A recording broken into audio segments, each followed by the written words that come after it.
Hi.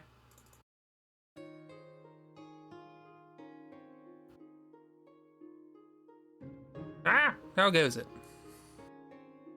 How are we all doing on this Chex Watch Wednesday evening? As I recall. Hi, Miss Cyber Hekiro.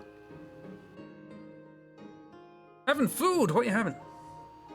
If that's not a massive invasion of privacy. Sleepy and headachy. Oh no. Well, hopefully both of those go away. Pasta! The Ditto. street is still overrun with bees, Gromit. They won't let me out the door. Not bees! Are there bees in Final Fantasy 9? There are ladybirds. I don't think there are bees. Had custard for dinner. Interesting. Pasta and custard. I call it pastard. Was that all custard?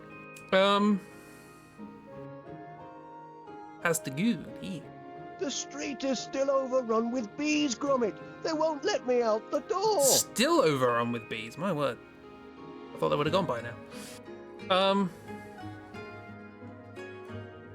It's the last Wednesday you can watch for a while. Back to work. Oh no. Well, hopefully we can wrap it up today. No. We're about halfway through, I think. Probably. Oh, there was a locked fact just now. Wow, yeah. RNG.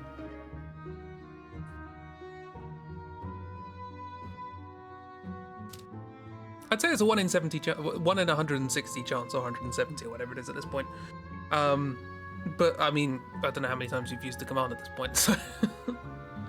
Ragdoll's a statistician here. I don't know how many you would have to do on average before you eventually got 2 in a row. I imagine it's a bit like that birthday problem. Like, how many people do you need in a room in order for there to be a 50% chance that 2 people share the same birthday? And the answer is like 30. But anyway. Enough maths. Let's go here. Swoosh. It's here. We have swooshed here.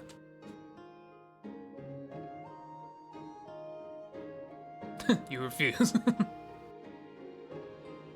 lot of people do with maths. Less than 30, oh, okay.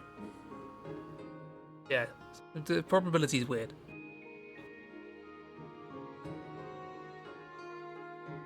$24? Nice.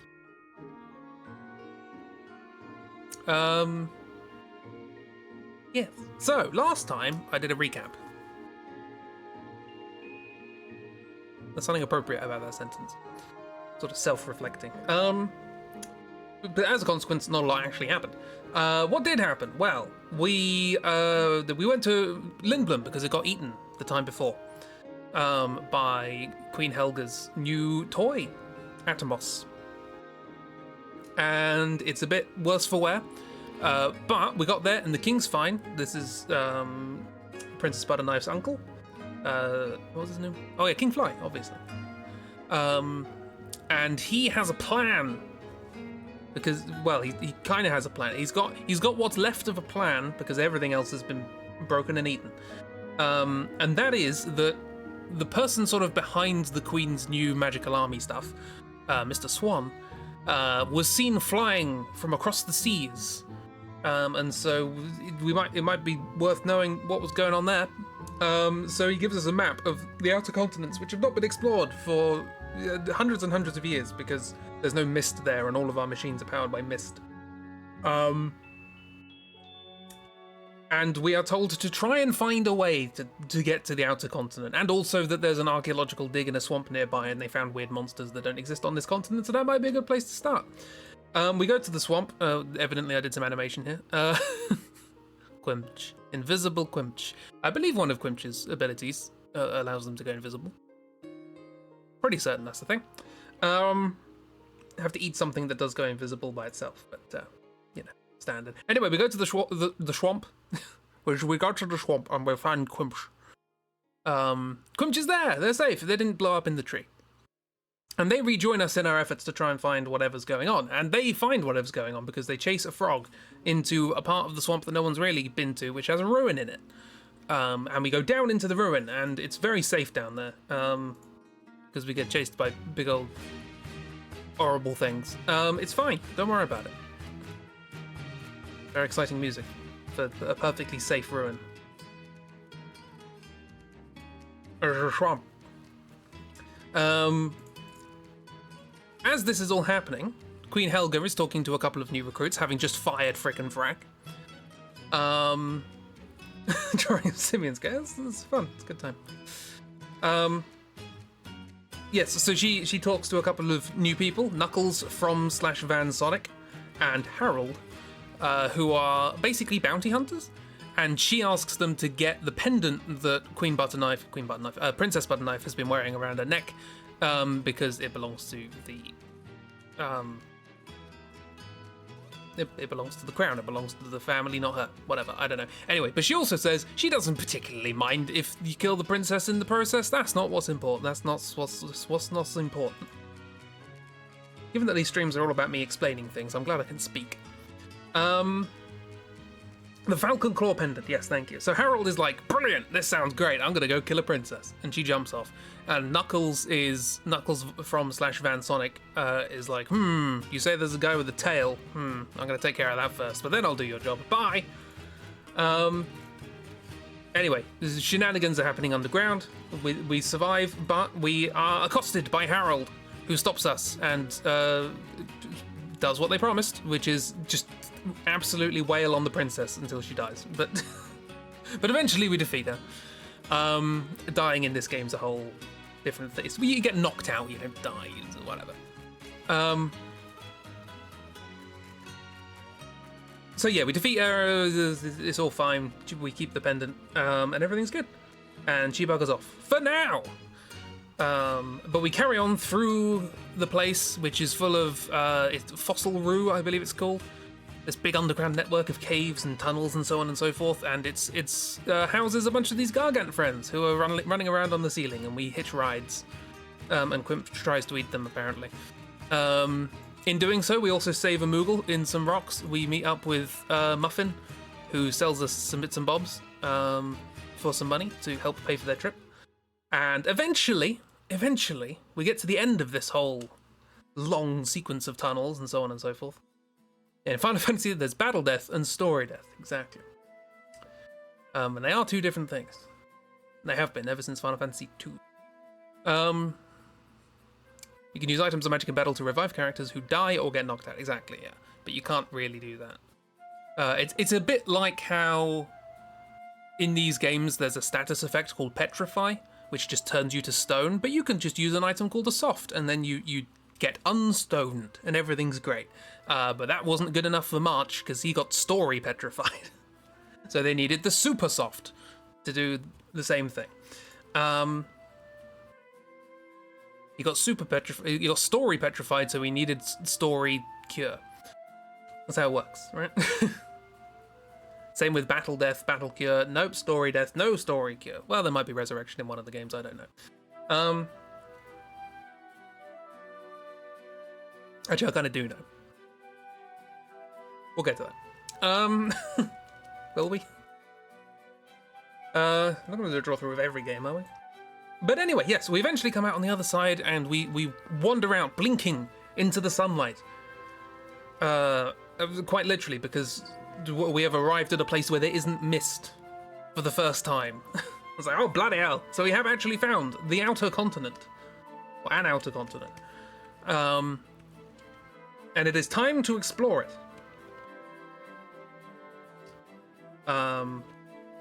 Yeah, let's do that.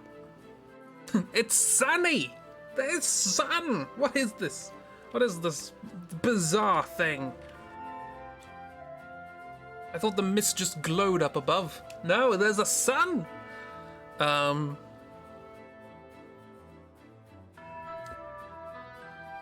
anyway. There are still monsters here. Mist makes monsters. But there are still monsters here. But, whatever. Gameplay, it's fine. Right. So,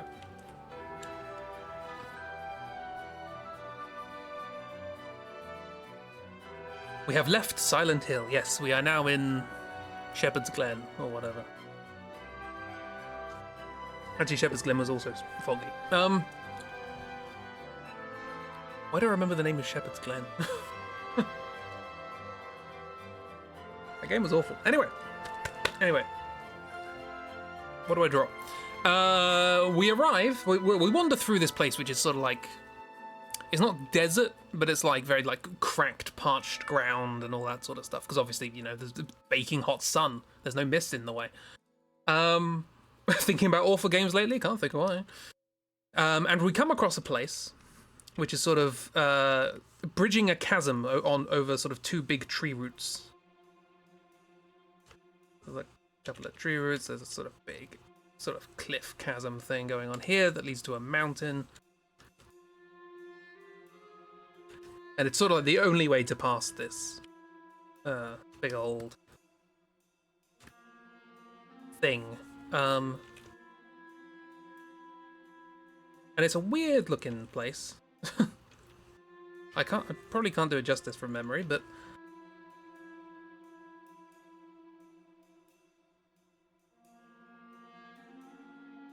it's made of stone, and it's like it's a very unusual architecture, which you would expect from a continent that hasn't had any contact with us. Although we also have weird architecture, and by we I mean people from the Mist continent. I don't live there personally.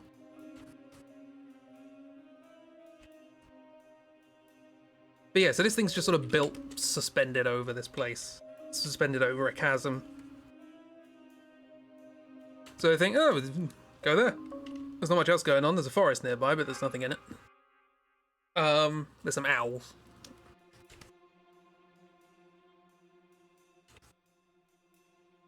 Safe, indeed. And we arrive, and we are greeted by some little friends. Well, I'm going to attempt to do justice in the drawing. I think they look kind of vaguely goblin-y.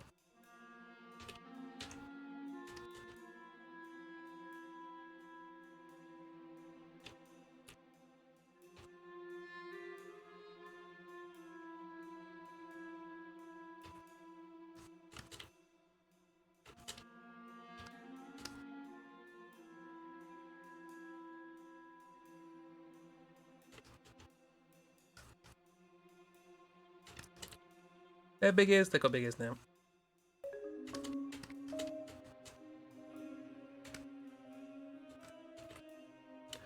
And they greet us with the normal greeting call of Rawe Ho! And they welcome us to their place. What's this place called? Rawe Ho! Condor Piti or something? Something like that?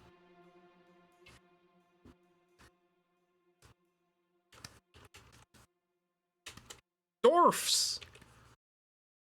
They're like little goblin dwarfs.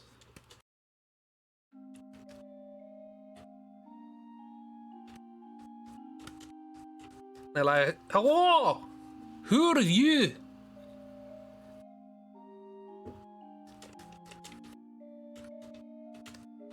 And other such Scottishisms. They have a very particular way of speaking.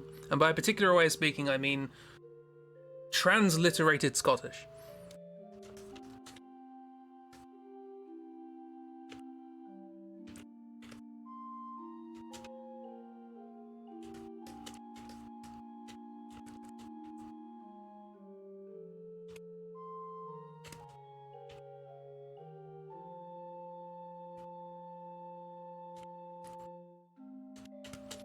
Oh, hi, indeed, that sort of stuff.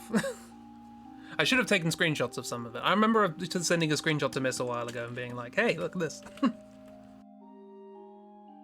Yes, we are at the the land of incredibly Scottish dwarves. Goblin dwarves.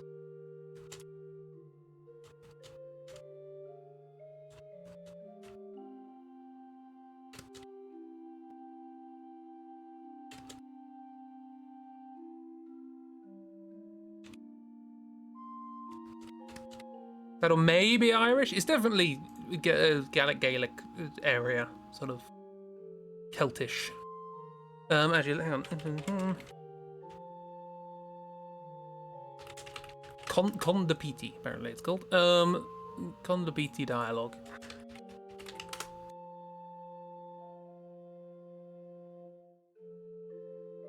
Did you say I?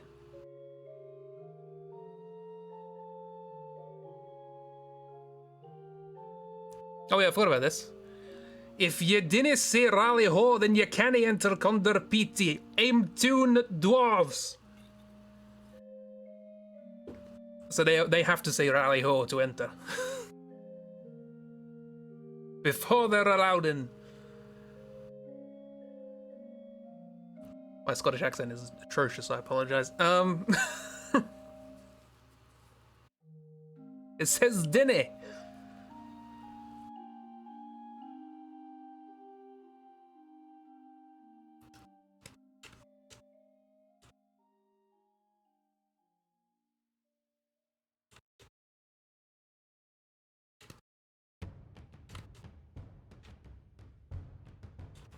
Everyone's like, rally ho, I guess.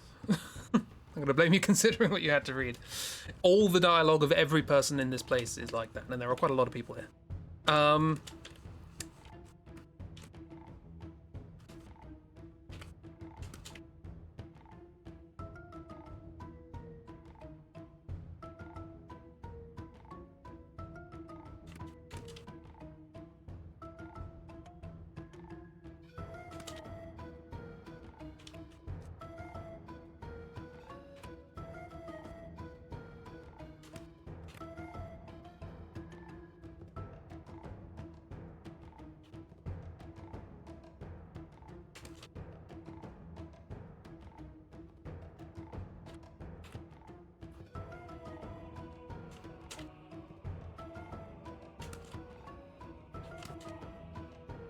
Yeah, but they seem generally they're rather forthright, but they're very friendly.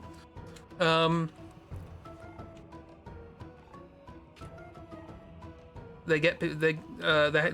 seem to remember there's one group of people having an argument, and they just rope the princess into their argument for no particular reason.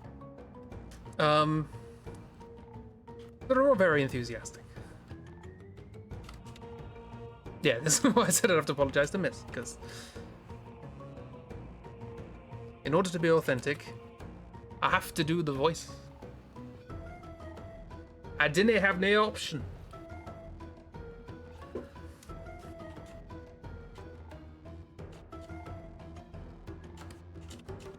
But one thing that's really quite interesting about this place, and is a bit of a breath of fresh air, quite frankly,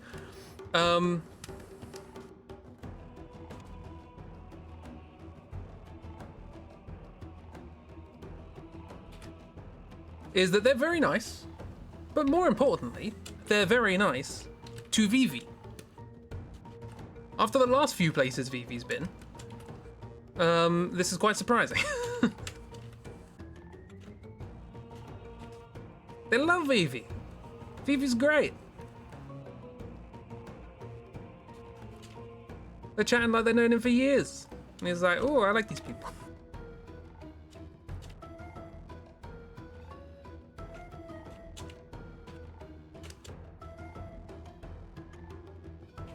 So this is the first bit of good luck Vivi's had all game.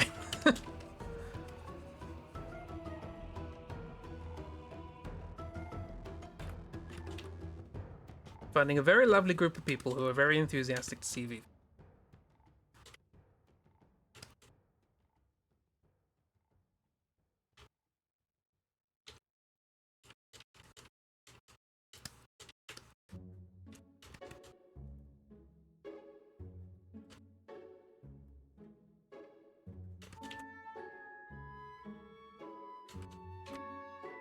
Oops. Slosh that way, wouldn't it? You're thrusting it forward.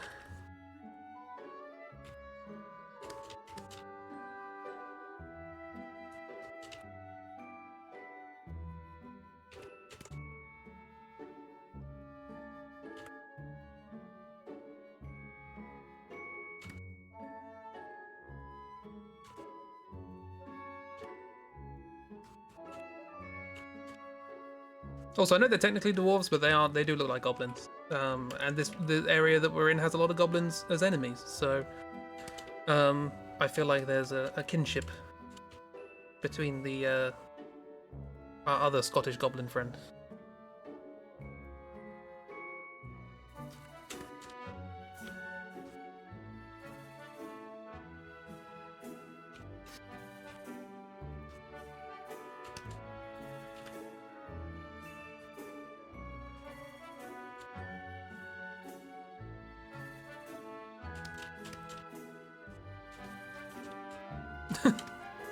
Draw miss here.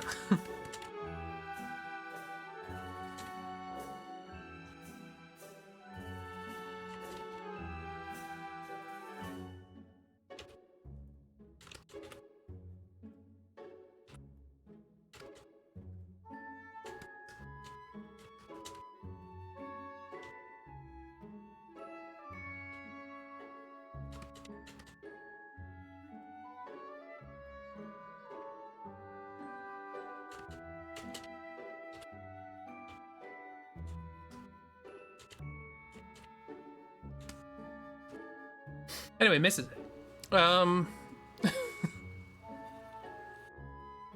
want to see more dialogue. Show me the dialogue.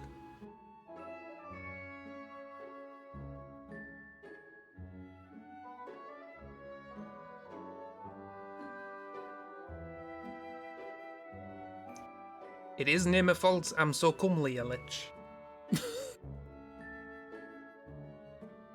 Standard.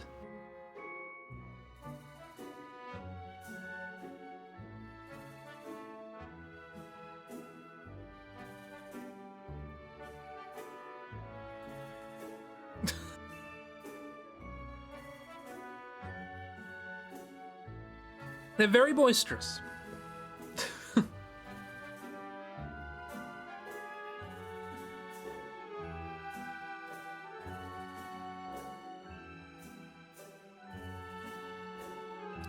Not my fault I'm so comely, you ledge. Yes. Translation. It is not my fault that I am so comely, you ledge. Another thing that's quite interesting here is that Conda PT is hame to heap of good food. Hame. That's home. And this gets Quimbsh into a bit of trouble. Because Quimbsh is like, food. They go up to like a little food stand and they're like, ooh, this all looks really nice and interesting.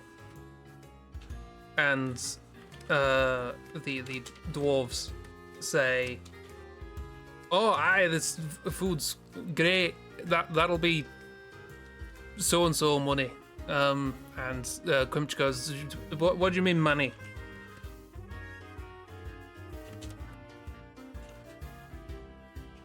And I go, "Oh, you're not the thief, are you?" And they accuse Quimbsh of being a thief. That's because somebody has been stealing a lot of food around here, and Quimbsh is like, I don't pay for food, what are you talking about? I just eat whatever.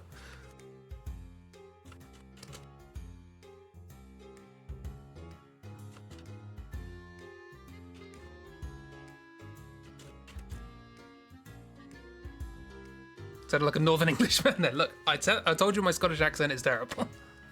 I can do some, like, a small variety of English accents. Anything outside of that is just no. Even then, we were playing Remnant the other day, and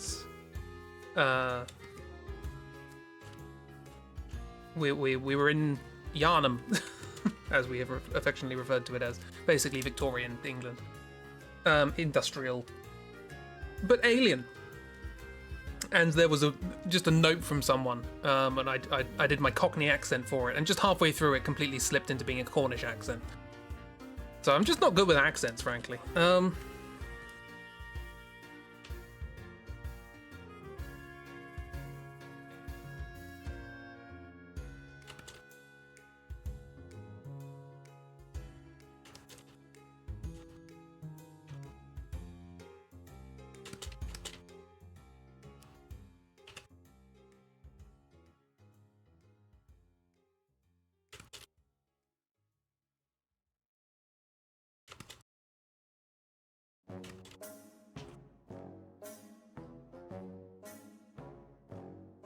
Anyway, we come up against a couple of hurdles. Firstly, being accused of being a thief.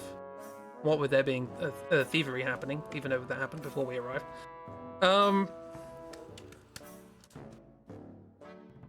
Too American to know the difference. It's the difference between lock, stock, and pirate. You know, this sort of like London sort of speak, you know, right? Cockney, yeah. Lock, stock, yeah. I'll cut your Jacobs off, etc., etc. Do you know what nemesis means? Versus, you're West Country. It's where the pirate accent comes from. Because the actor who played Long John Silver in a very famous version of Treasure Island decided to do a West Country accent, and now everybody does that. Yeah, Yarr, matey. Exactly. Lock, Stock, and Snatch and Such, and pirates. But what if a Snatch-style film about pirates? There's an idea.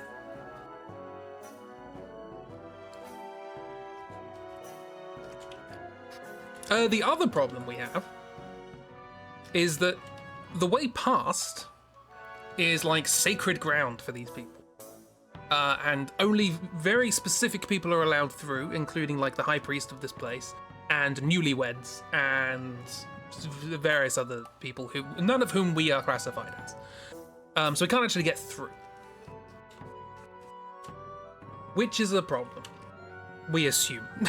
Because we don't actually know we don't know what's past it. It might just be rocks. We get unhitched. But before that, we observe, and by we I mean Vivi,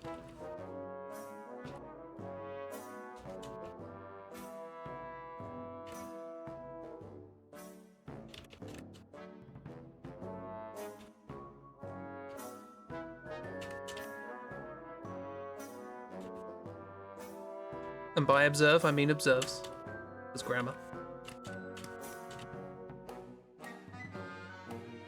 Something rather curious. Because everyone's been very friendly to Vivi.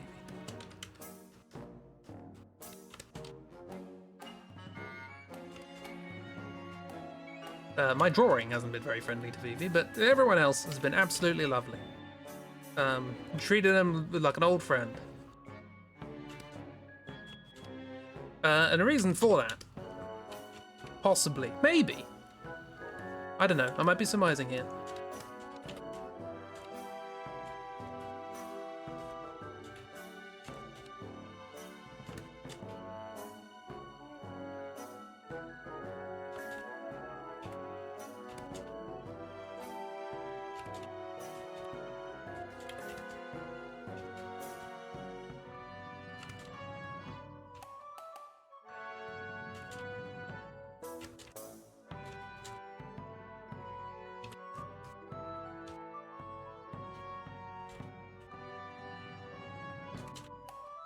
Might have something to do with the fact that Vivi just sees a black mage here, just doing some shopping.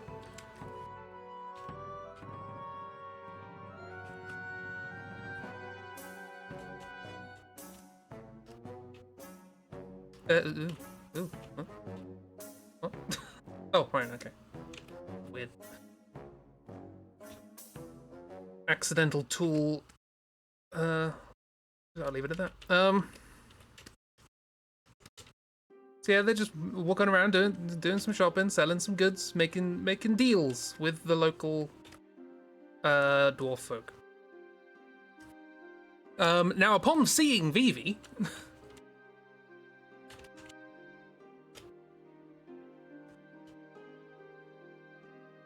this black mage goes, "Oh no! Run away! Run away! Run away! Run away!" And they run out of town before Vivi can have a chance to say anything or say hello or anything like that. And our party's like, "What was that? Why was there a black mage here? What's going on?" And they're like, the pinty hits. Are you talking about the pinty hits? Oh, hi, they live in the forest down south. etc., etc. And they have a little. Apparently, we've been to we could have gone to the forest earlier, but there's nothing there. We went there. There's some owls.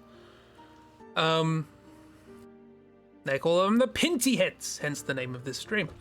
I thought that was a safe one to put in the title of the stream because it's not entirely obvious what it is until I say it.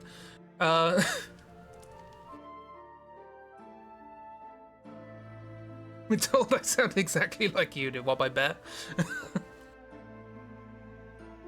Oh, you wait till you hear my Australian accent. It's worse. Anyway, so yeah, they say, oh yeah, the Pinty Hats, they live down south in the forest, so deep in the forest that even the owls, how do you say owls? I don't know. Basically, they live so deep in the forest that even the owls don't know where they are. I was like, oh, that's very weird. And we're like, well, we can't get through here, so we might as well go and see what they're doing. And Vivi's like, we need to know what's happening.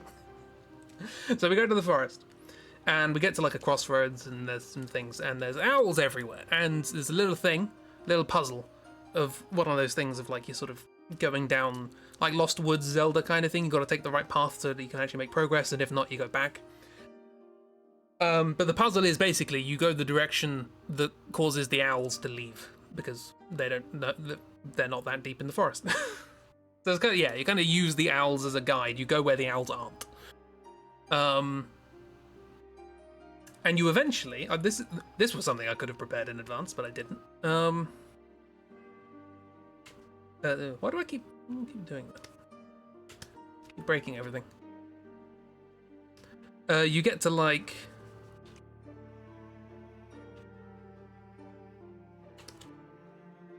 a little clearing in the woods.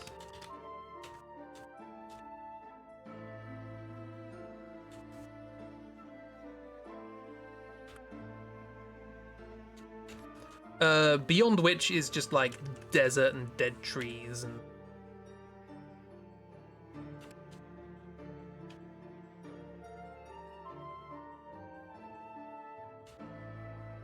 absolutely nothing remarkable.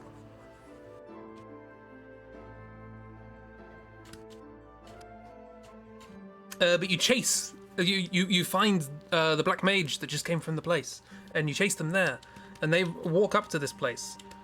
And they raise their arms with their pinty hat. It's difficult to raise your arms when you have a hat brim like this, but we'll work with it.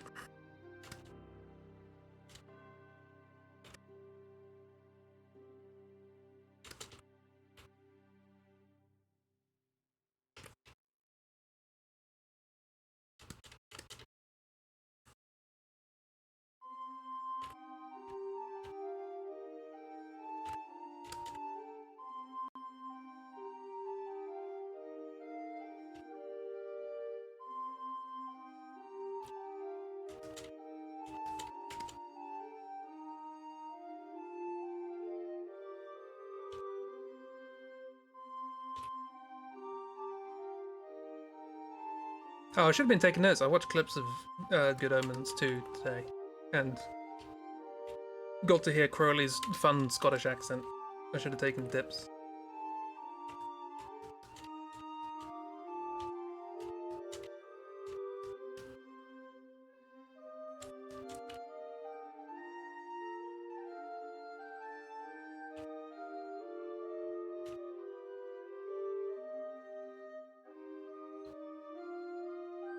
His amazingly fake Scottish accent. He does a good fake Scottish accent.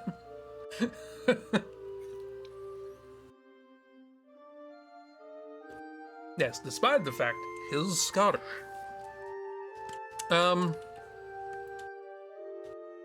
Anyway, yes, so it walks up to this place and raises his hands, and then everything goes all wibbly. It goes wibbly wobble and wobble and wobble.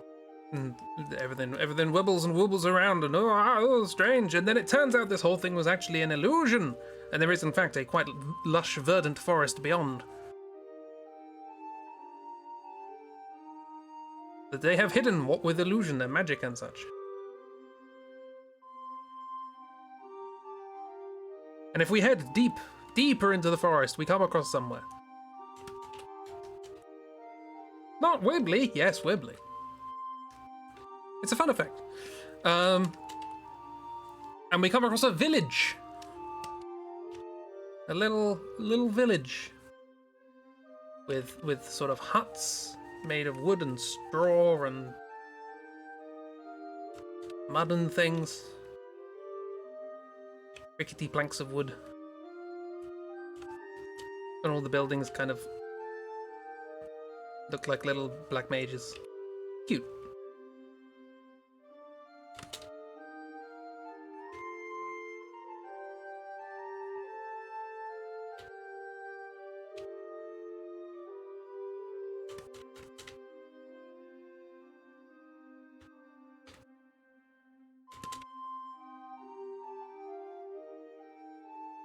And we see, we come across a village full of black mages.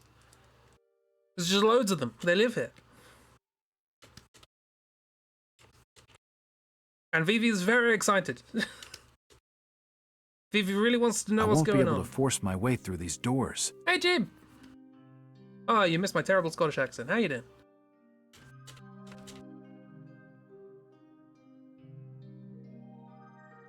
Well, we do have to go back there, but so maybe you'll hear it again. Oh, I can do it again when we return to Conde Pizzi and rally ho once more.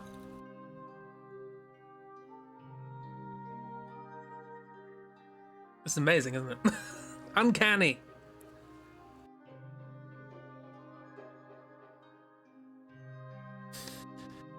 So yeah, just as a brief summary, we have arrived on the new continent. We went to a village of dwarves who speak in wonderfully over-the-top Scottish accents. But while we were there, we saw a black mage. Apparently they just wander around here and do business with the dwarves, and we chased them into a forest, and we've just found a village full of black mages. And Vivi's very excited. Anyway, it's pretty, and it looks nice. He says, continuing to draw it. Looks very cozy and nice. Vivi's family? Has Vivi found family?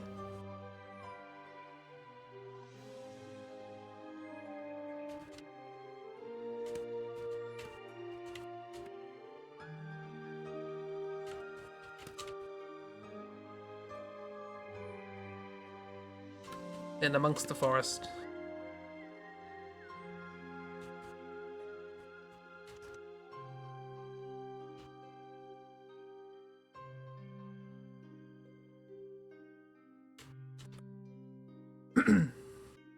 Though it sounded a little better than you, much more authentic.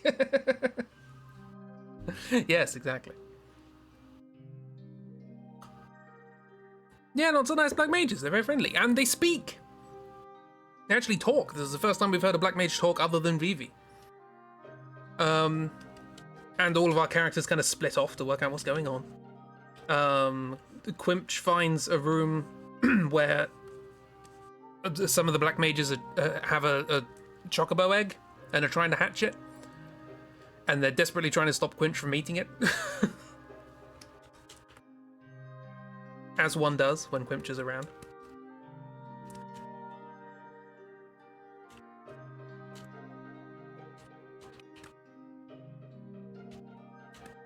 Why am I drawing this anymore? Right, cool. Yeah, right, yeah, we meet by there's a bunch of black mages, and they're cool, and they have shops that you can buy stuff in, and they got a little inn that you can stay in, and they're very apprehensive of you. Because they're like, why are you here? It's nice with salt and toast. Chocobo on egg on toast. Chocobo egg on toast. No, chocobo on egg. I guess you could eat chicken with an egg, right?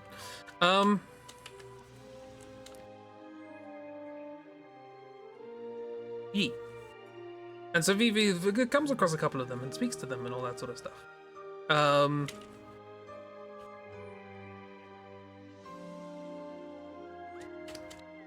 And they come to learn what this place is and where these friends came from. And basically, these are all black mages who were made for Alexandria, who were made for combat. and who just, these sort of mindless puppets that have been wandering around killing people and all that sort of stuff. One day they just woke up. One day they were just like, I'm conscious now. Where the hell am I? I don't like this anymore. I'm running away. And so they ran away, and they apparently found this place. They found their way to the outer continent, and they were like, right, we want to get away from all humans. Because this is bad. We've had a real bad time with humans. So they just wanted a little place to sort of live out their lives.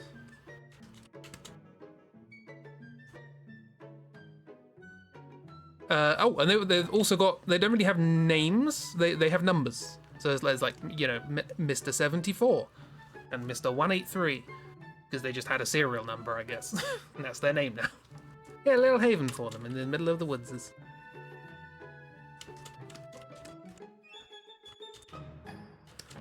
Let's draw a couple of them speaking.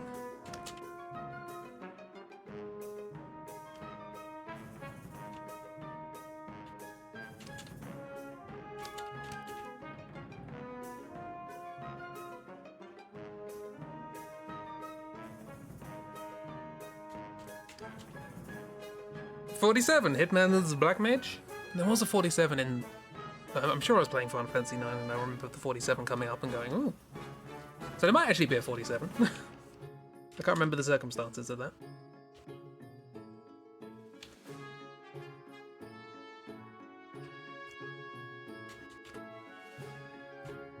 I mean, they have all the qualifications. They do kill people, and they don't have hair. So, what more do you need?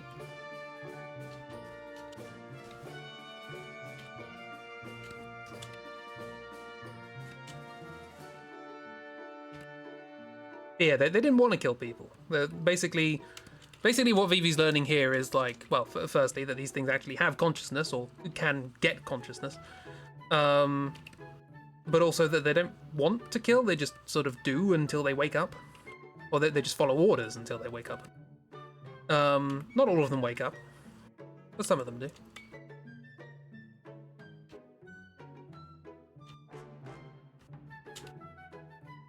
They could all be 47. They could be. You don't know. Maybe 47 isn't a black mage. Maybe 47 infiltrated as a black mage.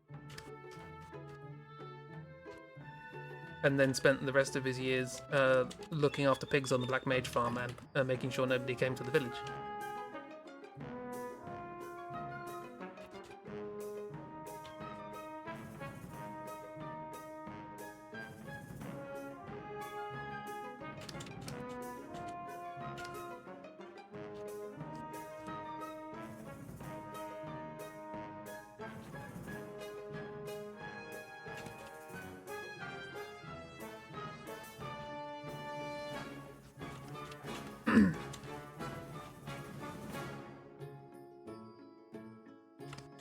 But yeah, Vivi finally gets to talk to the black mages. She's been wanting to do since bloody Dali.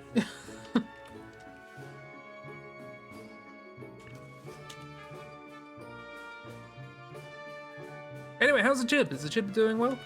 Has the Chib had a nice day?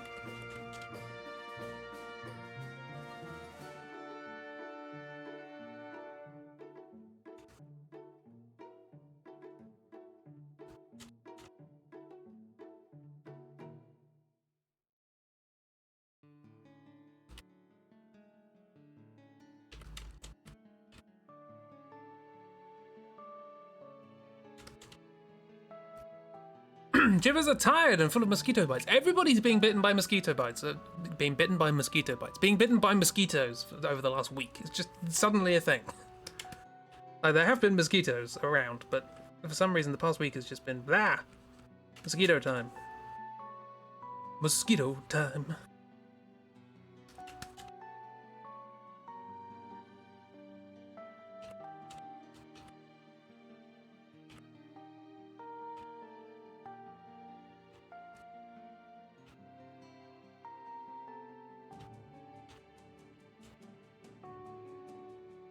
Past week, so many mosquitoes. Damn them! Plague. Plague of mosquitoes. Mosquitos. As the Jewish say? That's Mazel Tov.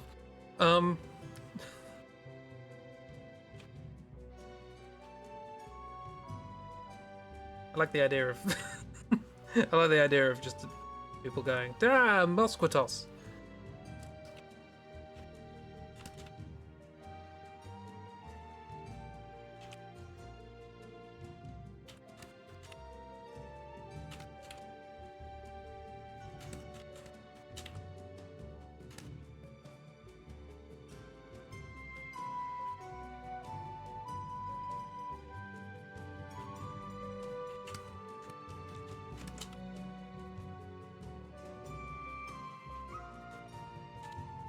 Woke up early because people decided that the best time to start up a soaring machine was 7 in the morning, and then you worked out a little too hard. Oh no!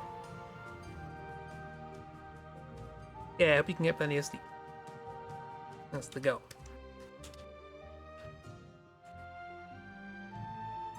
So, lovely as it is, that Vivi gets to finally meet some black mages who will talk to him. Had pancakes for dinner.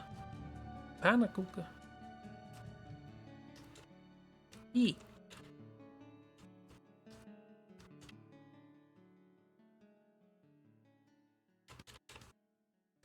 No, I just realized that the staff that some of the black mages use really looks like the big staff that the Erdtree avatars use in Elden Ring. They stole it from Final Fantasy IX.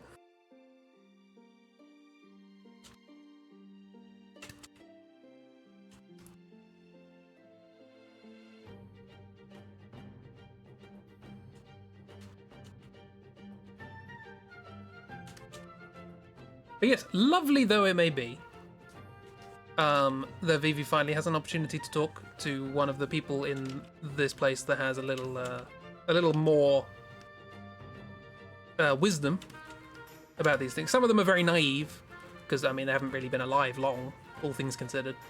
But some of them have a little bit more wisdom, and remark where they're standing, which is a place where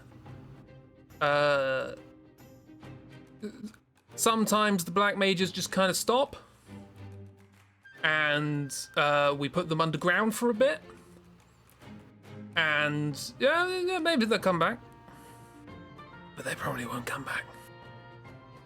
So yeah, and this is where Vivi learns about death.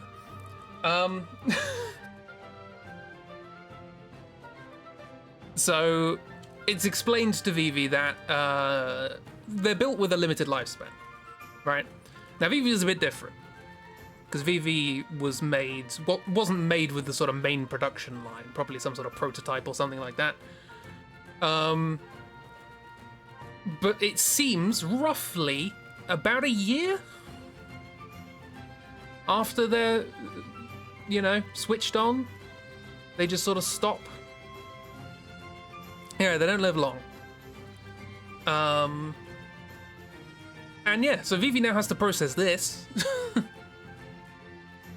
I don't know how old Vivi is in the game at this point, but I think over a year, right?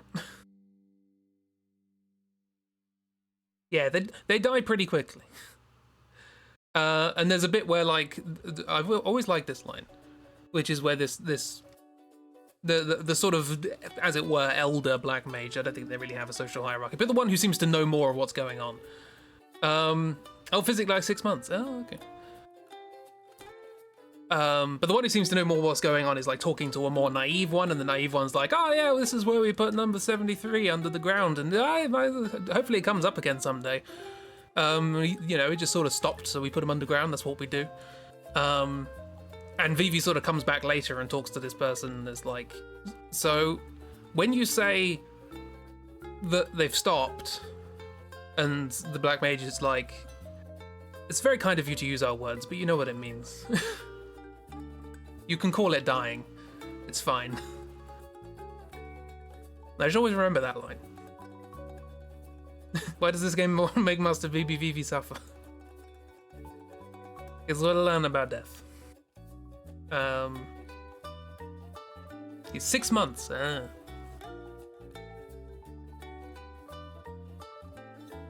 6 months old. Oh. Little baby. Give hugs. Yeah, so at the very least, Vivi has a bunch of people now around that he's like, he has a kinship with and can learn a bit more about, you know, themselves and all that sort of stuff. So meanwhile, on some bunk beds,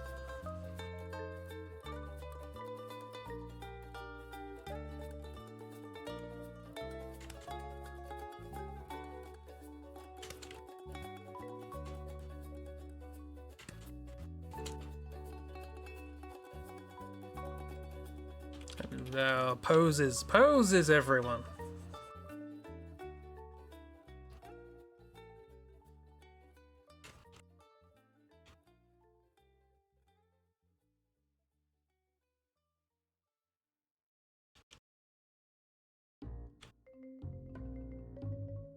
No, Simeon, you have big head.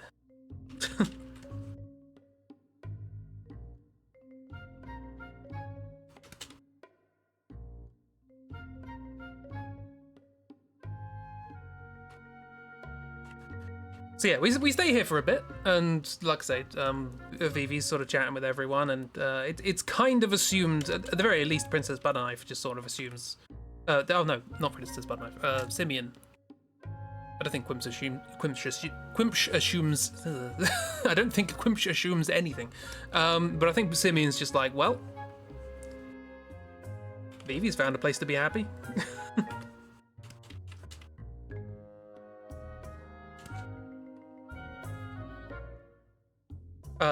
And Princess Butterknife sort of worrying about him and like all that sort of stuff, and Simeon's like, hey, you just gotta leave him to it. He's found his people, you know.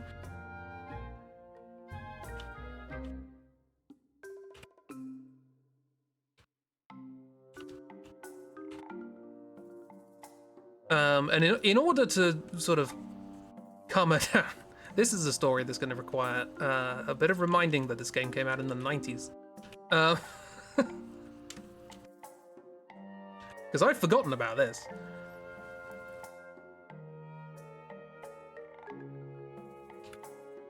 But Simeon talks to the princess about a story. A story of a young boy who never knew his true home.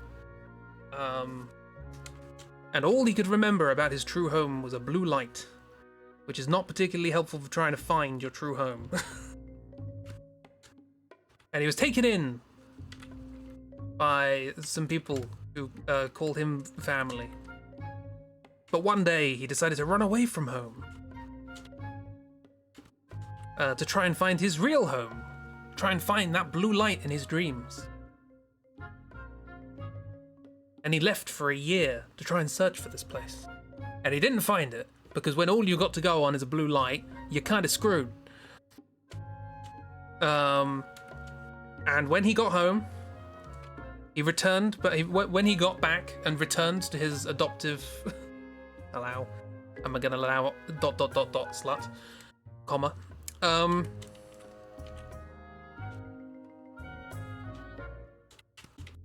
And when he returned back to his adoptive family, do you know what his adoptive father did?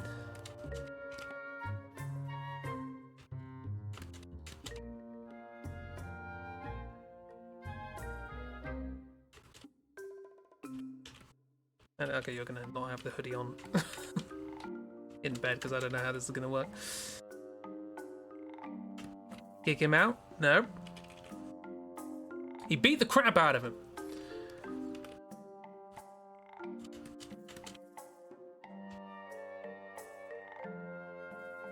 But in a loving way.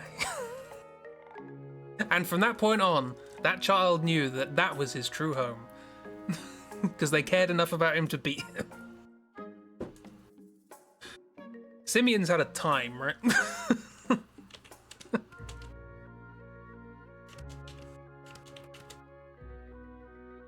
Is that the lesson we're taking from this?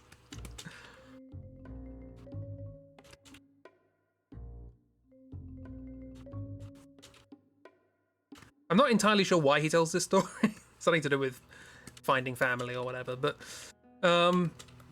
it gives us an indication that, hey, Simeon actually also doesn't really know his family. He was adopted.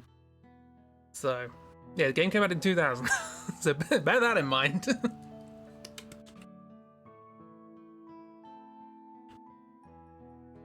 I think it's supposed to be a humorous juxtaposition of where you think it's going versus where it isn't, but at the same time... Hey, Durgan, don't beat your kids.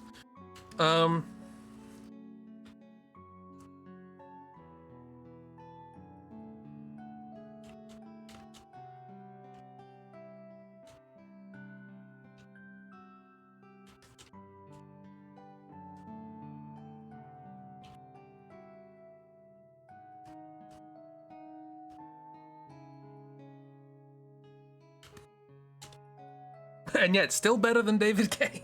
Exactly. Way to try and take this moment from Vivi. He's trying to explain to her that Vivi needs to find his home, and like he's found a place that he can call home now, and people that he can sort of be comfortable with and whatever. But also, I'm gonna explain that to you by telling you a story about me that you didn't know, because that's how analogies work. You analogize by giving them something that they didn't understand to begin with.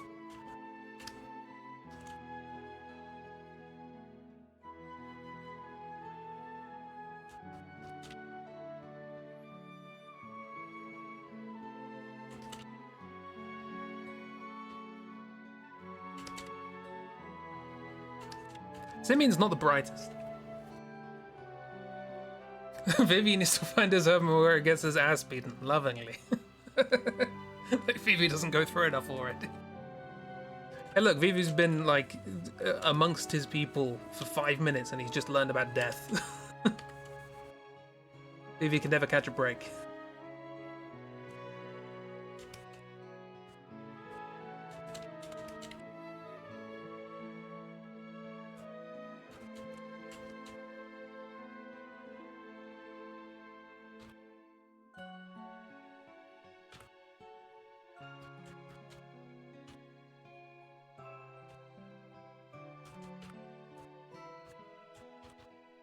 However, while we are here, we do get a little bit of information, which is that there is a village beyond Kondapiti, beyond the sacred lands of the dwarves, and that I think maybe some of the Pinty Heads. That sounds more South African than Scottish. Have seen, I believe they've seen Kuja coming from that direction. Mr. Swan, that's the one. Coming from that direction before. So, hey, maybe we should go that way. Is that still better than Butterknife's mum is now? Yeah. Yeah, we'll get to that. To be fair, there have been plenty of mentions of by the princess at this point that her mum used to be nice. And it's only recently that she's become genocidal. Maybe the place where the first thing people say to you is, hey, by the way, you're going to die in like half a year. Have a good one, isn't your home. They don't say that immediately. Like, Vivi inquires. Vivi's like, hey, what is this place? These people, are they dead? Like, yes. Vivi's upset by this, but he did ask. It's the only reason. That totally excuses the genocide. We'll get to that.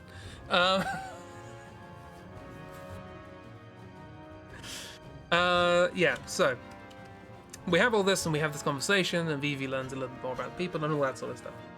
And we learned that beyond Kondapiti is something that it might be worth investigating. What do you mean we'll get to that? I mean, we'll get to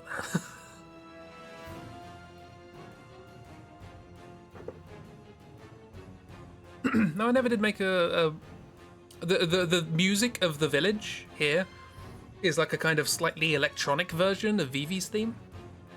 It's nicely done. And I wanted to make a slightly electronic version of my Vivi's theme, but never got around to it. Every single time you make a joke about this franchise.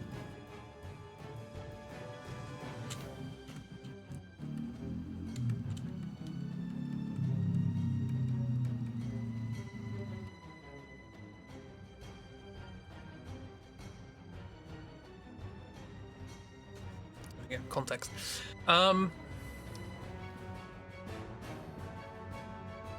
Look, if I'm cursed to, you know, predict Fungus Man, and there was another one recently, wasn't there? I can't remember what it was. Then you, you are cursed to predict the stupidest predictions about the Final Fantasy games and, you know, ensure that they are correct.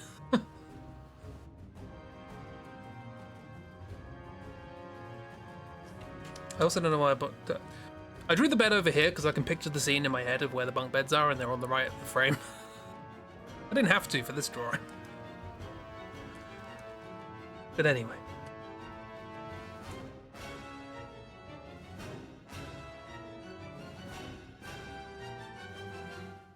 There was another one, but you don't remember, Ethan, yeah. Yeah. We're like this. We have the gift of prophecy, but only for really stupid things.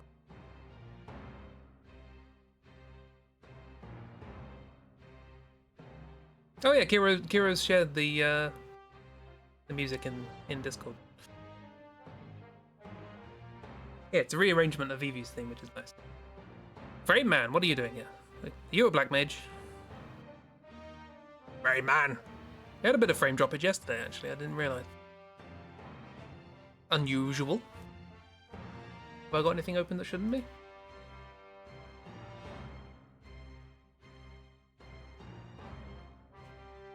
Frameman! Oh, he's hungry today, my word. We'll just wait for a second.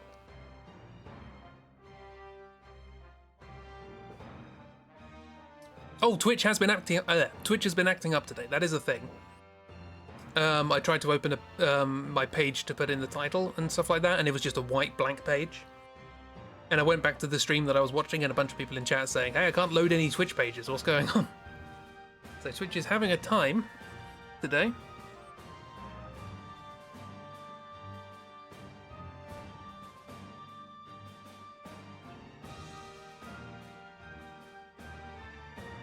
Still having a time.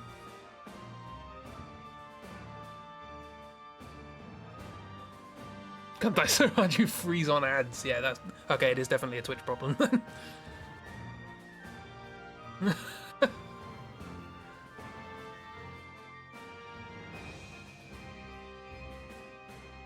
Oh, hang on. Maybe.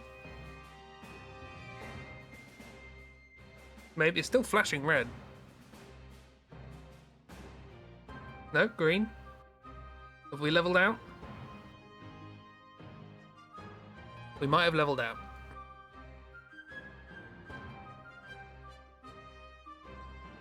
I could have been drawing while this was happening. Think we're good? I think we've leveled out. Hello? Hello?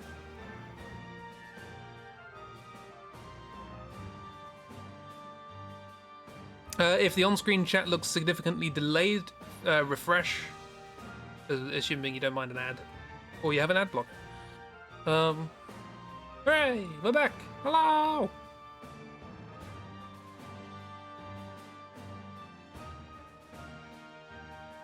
Your phone just fell onto your keyboard and typed out "ah" until you stopped.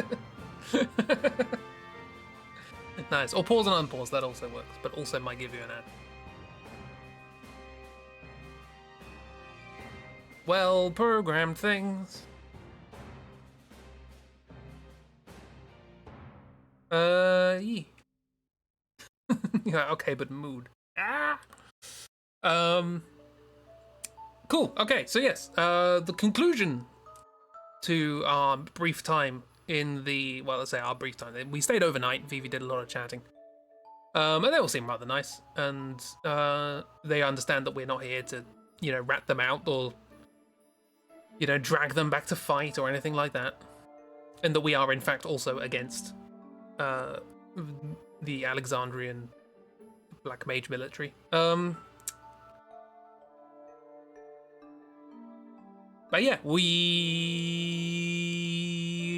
coming round the mountain. No, so Simeon and Butterknife go, right, well, we better go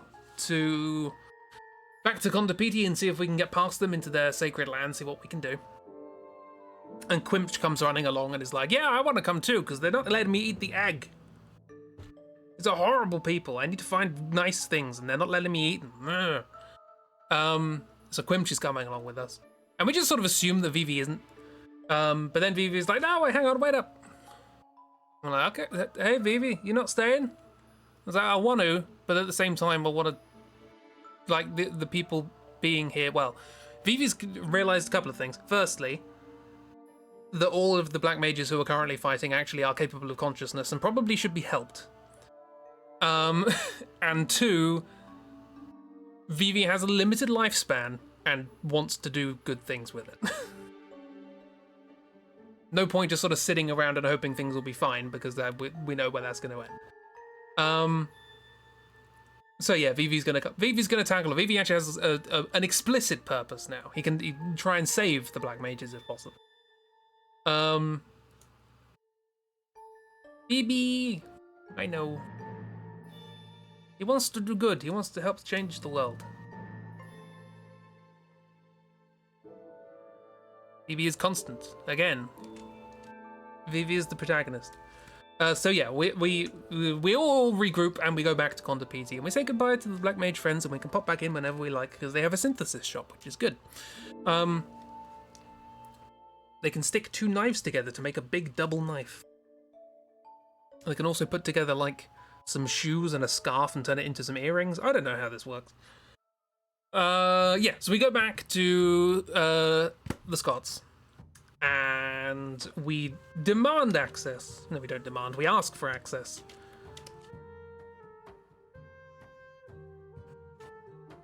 I'm not going to draw it. We ask for access to the land beyond, and they're like, "Och, no! Is sacred land only for the high priest and newlyweds." And Simeon looks at Butter Knife and goes, huh? Newlyweds, you say?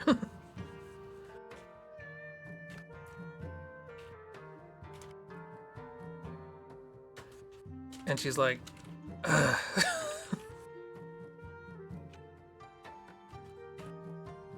For the purposes of advancement and nothing more, we will, in their culture alone, get married. And so we stand on a weird boat in front of a priest dwarf in a big hat.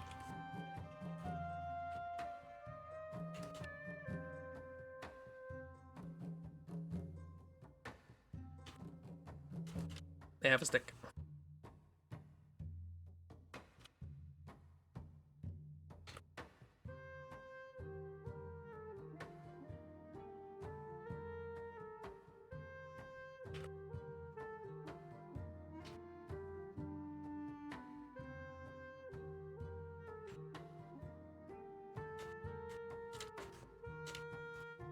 Simeon, I despise your brand of sluttery.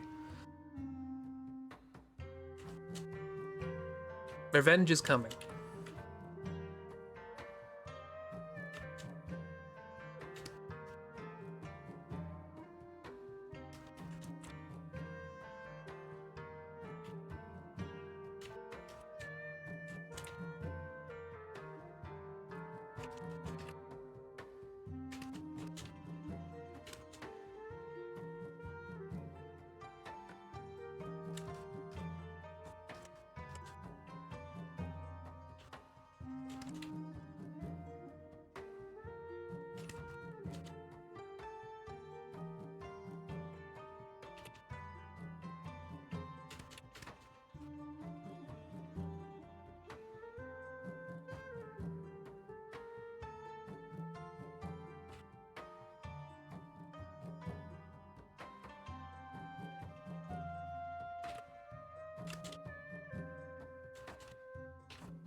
Smooch, no smooch.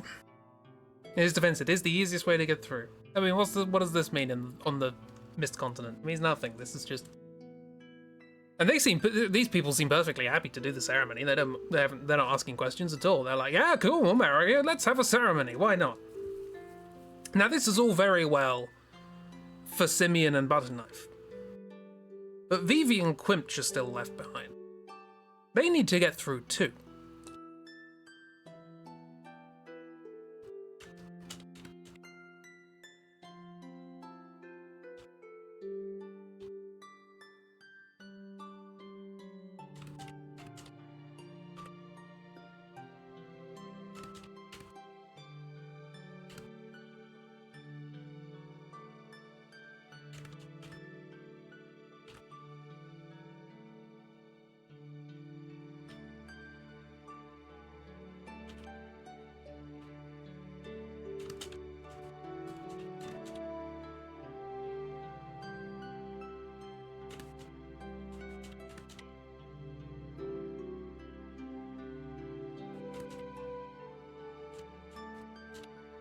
Isn't Vivi a baby? I mean, from what we've just learned, Vivi's middle-aged.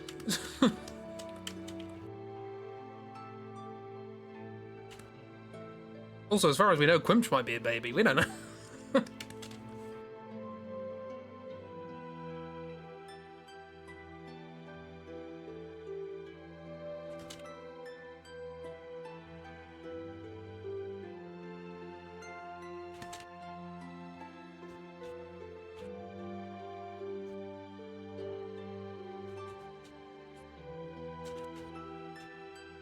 Quimbsh is old, like really old? Yeah, but in like fungal terms.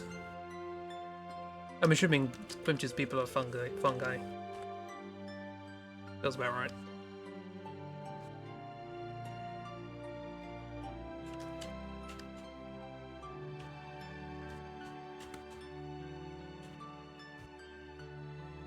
Yeah, probably a kid by Q standards, exactly. Quimbsh is definitely a baby, so the babies also get married.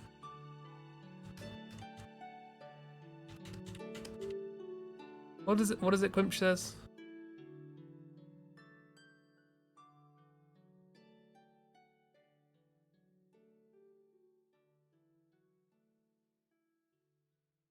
Something like that. And Vivi's just like, this is awkward.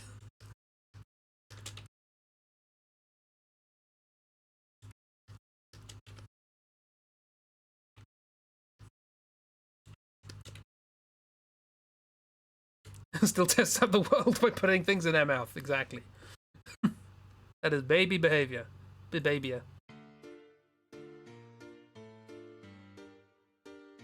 They eat everything, sounds like a fungus. Exactly.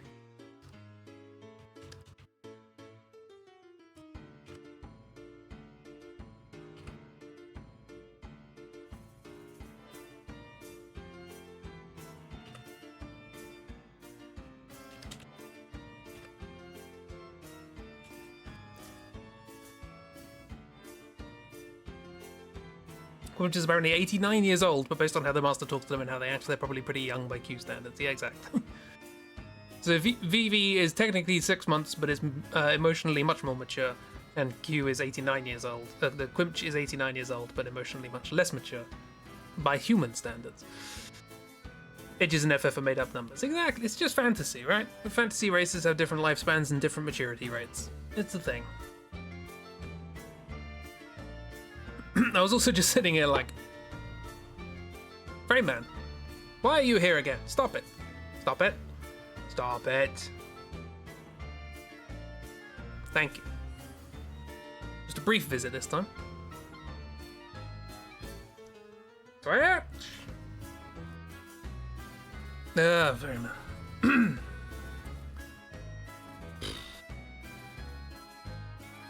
Well, while this is happening, I will draw a vegetable stall.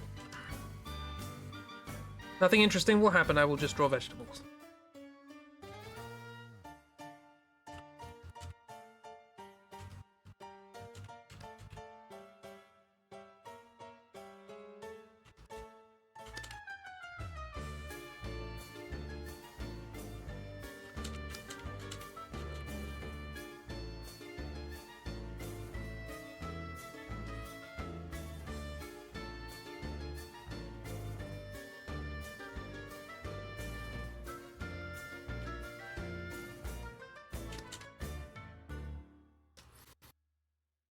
Have they gone? Have they left?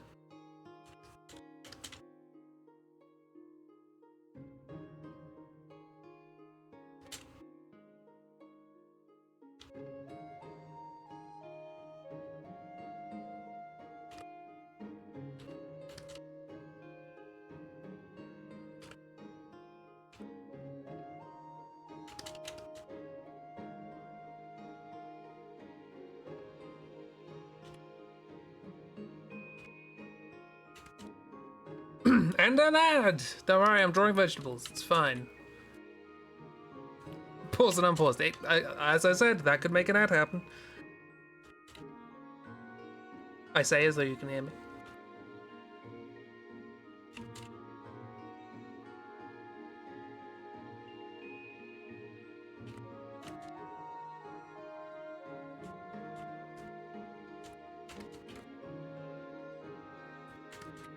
I do often wonder if anybody comes across my channel and, you know, constantly talking about parsnips and vegetables and all that sort of stuff, and thinks I'm a vegetarian.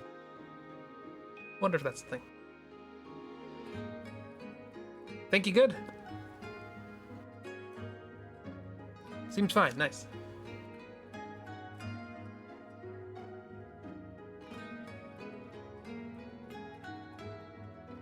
Want to stroke the nose? I don't want to stroke the nose.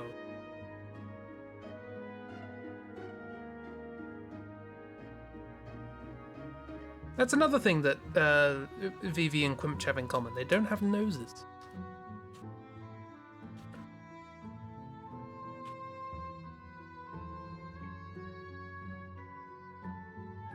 I am unvegetable, exactly. So that would be cannibalism.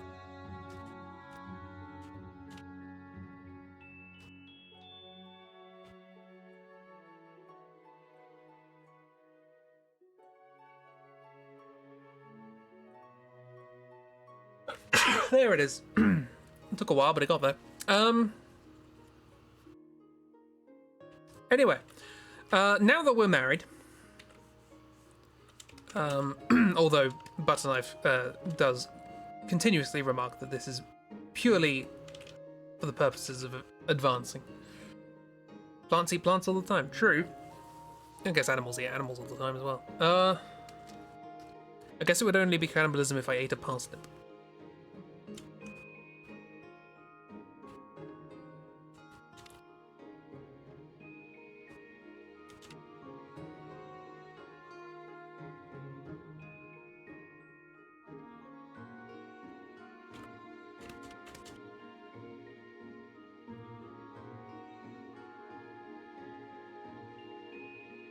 I was drawing Beth for a second.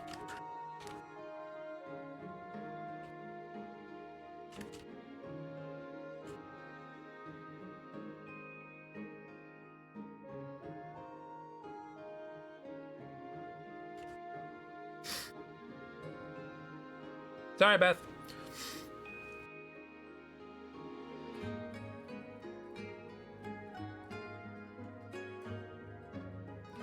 Married according to Comme de Petit, but not actually married in any other way. Exactly.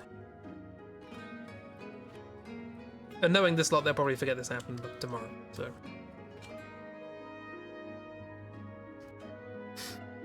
Hmm? What? Who? Who? What?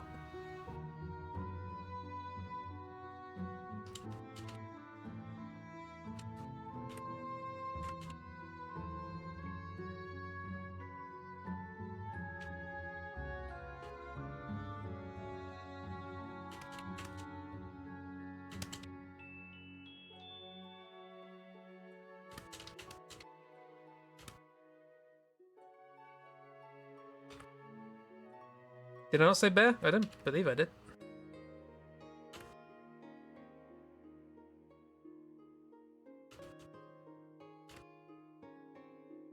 Oh, Beth. I said Beth.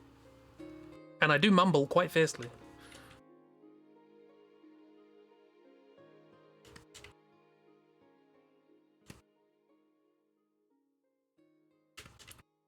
Beth!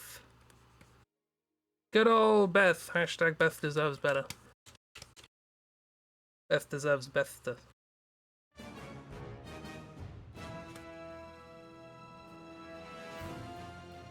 Anyway, in passing into the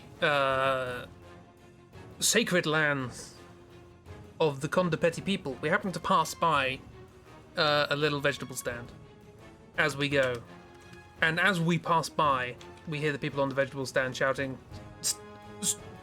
in a Scottish accent, which I'm not going to attempt. I tried, but then stopped myself. Shouting, "Stop, thief!" And we run out. And we just have time to see a couple of little pairs of wings flapping away.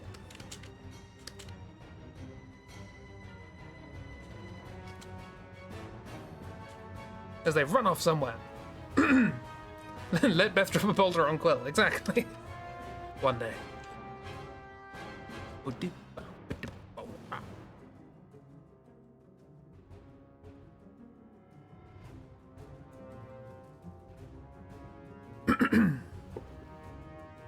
My throat is still messed up.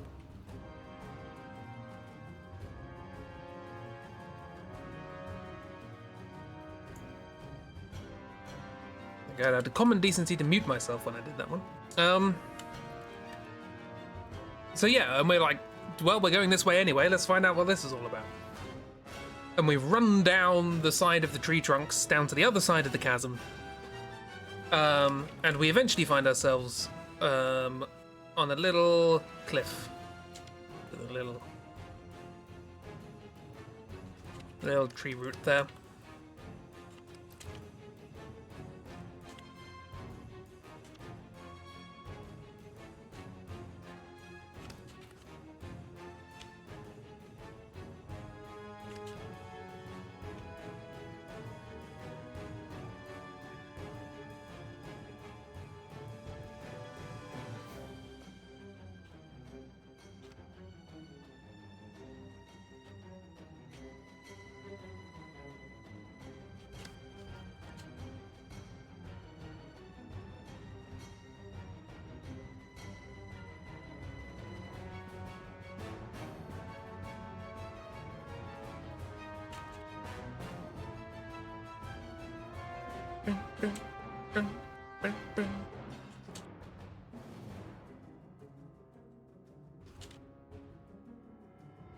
How does perspective work? I don't know. Can I learn about it? Probably. Have I learned about it? Absolutely not. Why haven't I learned about it? Laziness. Anyway,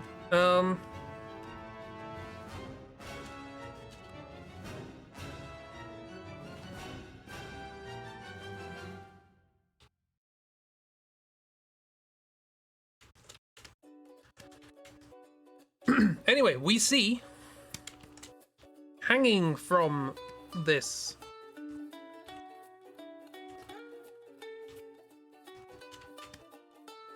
I've got to work out how to draw them now.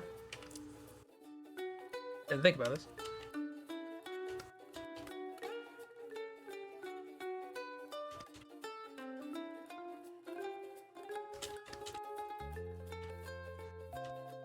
Sort of snagged up and hanging from a little branch just off the edge of this cliff is what can only be described as a small child.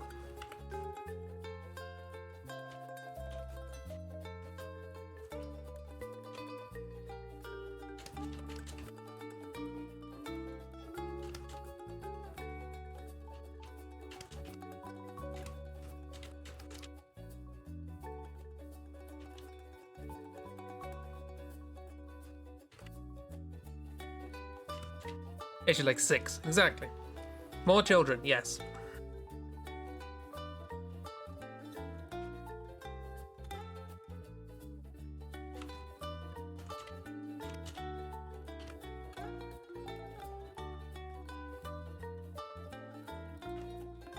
And they're yelling because their friend ran away.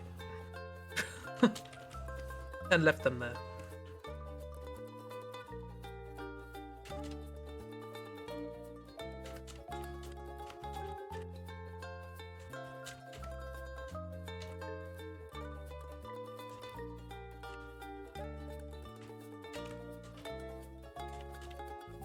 They also have a horn.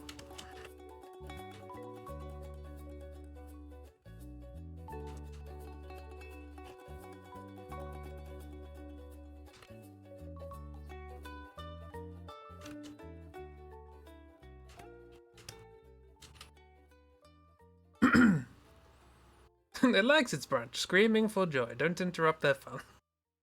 If only. Yeah, their friend has the right idea. Anyway, we come along. Quimbsh is like, oh, what's this? Is it tasty?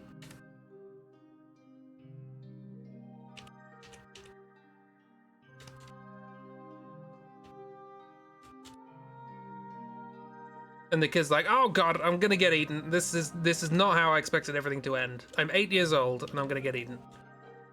And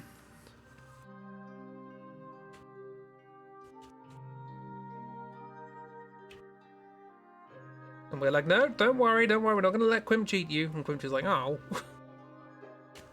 Alright.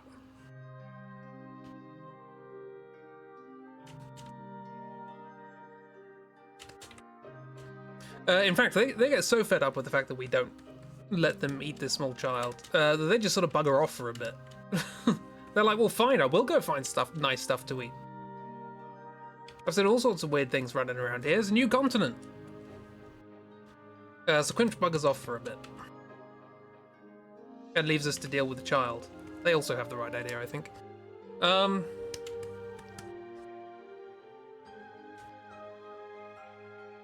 Anyway, we rescue this child, who I'm going to draw not screaming, for the purposes of having an idea of how to draw them.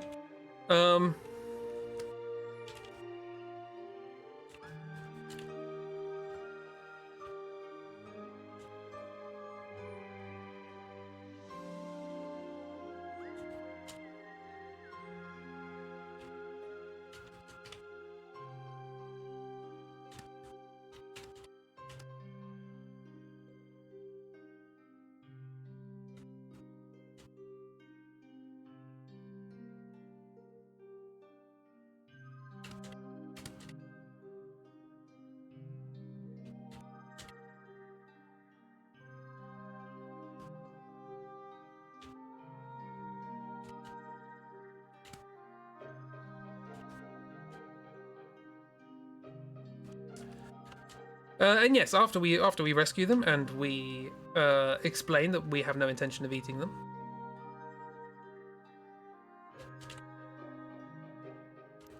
little mini beefish, but we'll go with it.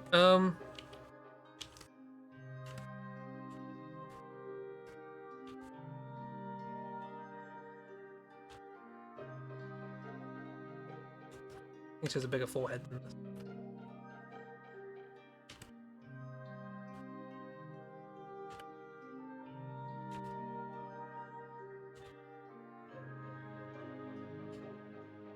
You have children have massive foreheads.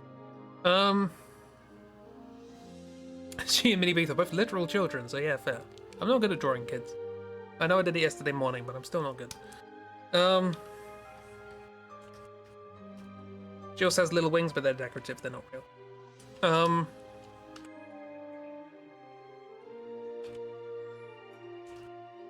But anyway, yeah, she's just a little kid, and she introduces herself as insert name here. Probably has a belt. Everyone's got a belt in this world.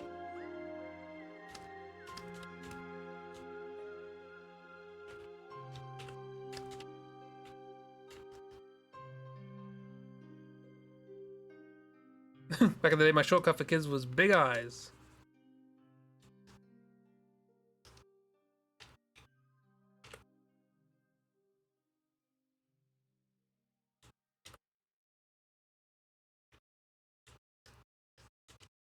Is that better?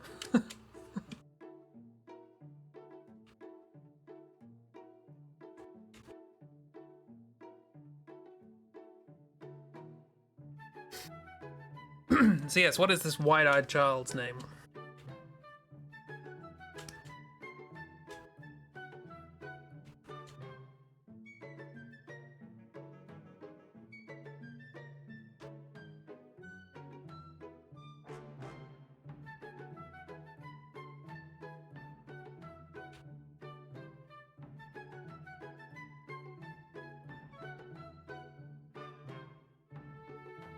Anyway, we are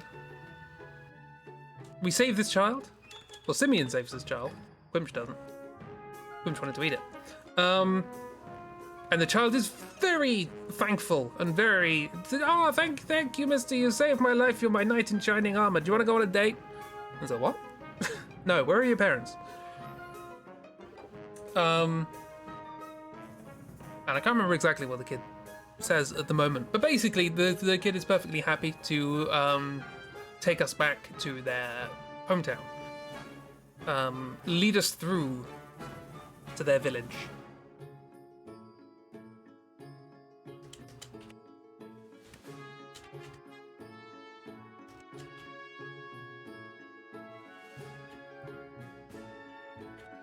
This doesn't look anything like her. I'm trying to think why it is. She just has a massive forehead, is the thing.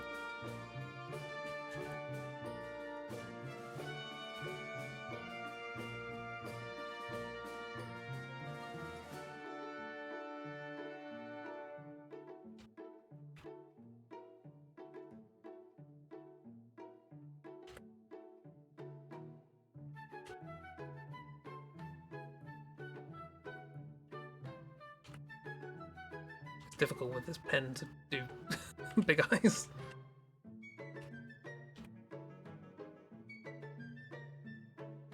Always looks vaguely possessed.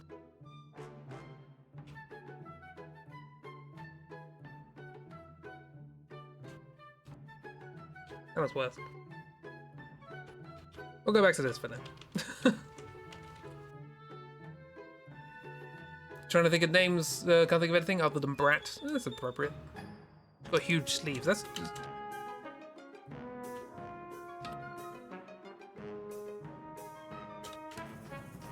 big poofy sleeves.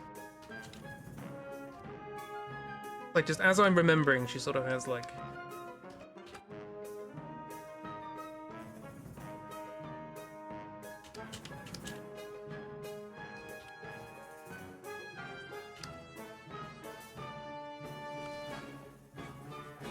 massive forehead. I am anime child. Do not feed me after midnight. Child's face is terrifying. Then I've done my job. Probably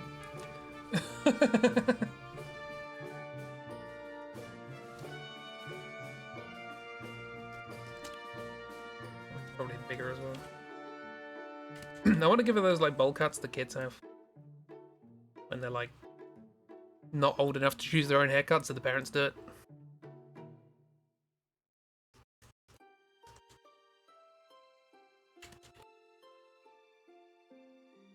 I remember her trousers are like skin tone, and that's weird. But anyway, yes, we are introduced to this child. Terrifying, terrifying child with a horn.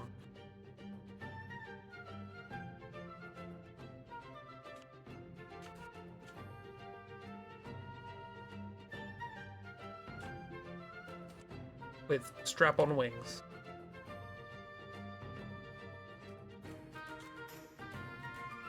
Considering Kira knows this character and said Brat, we were trying to think of names linked to that, but your brain is tired and can only think of Betty. I mean, we called the female bounty hunter with the giant axe Harold. Can turn into Bratty when the situation calls for it.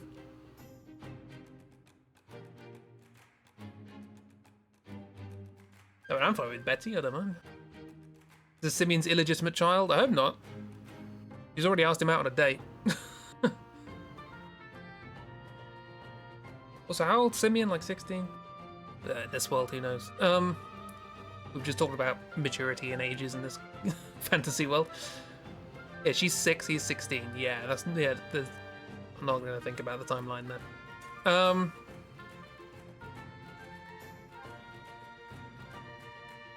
I'm gonna say, headcanon, Simeon has not had enough success with the ladies for that to even be a possibility.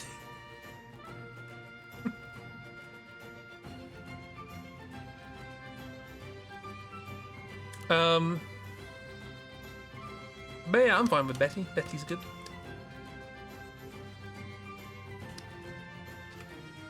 Betty.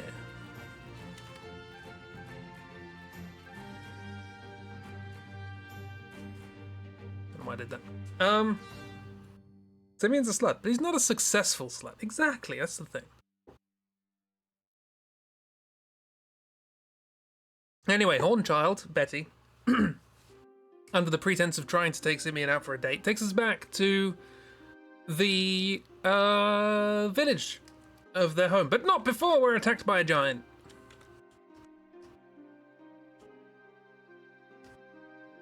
Why does that keep happening? That's weird. There's an aspiring slut, exactly, a slut in training.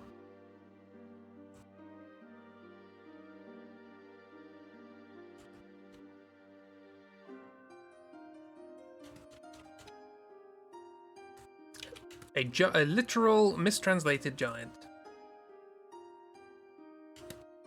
I believe the name is in the game is like Hilgagars or something like that, but it's supposed to be Hilgigas. But whatever. Oh, I remember.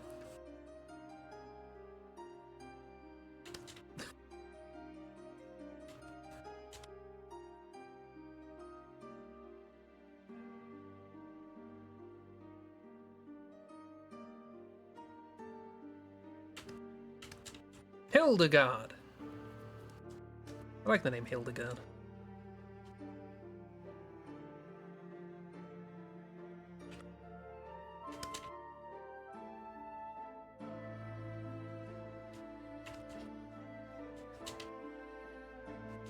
Yeah, this is just an incidental boss fight.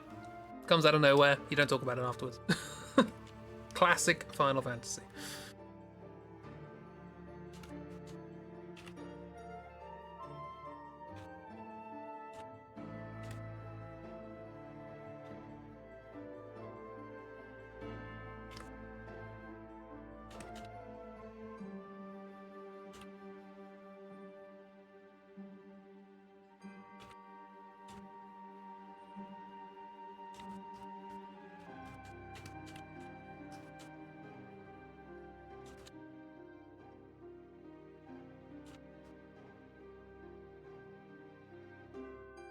Too big.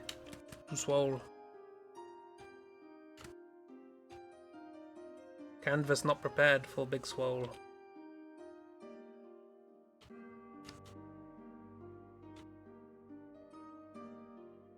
Honestly, in my mind, this one doesn't actually have a lot of similarities to Beth. Let me look it up.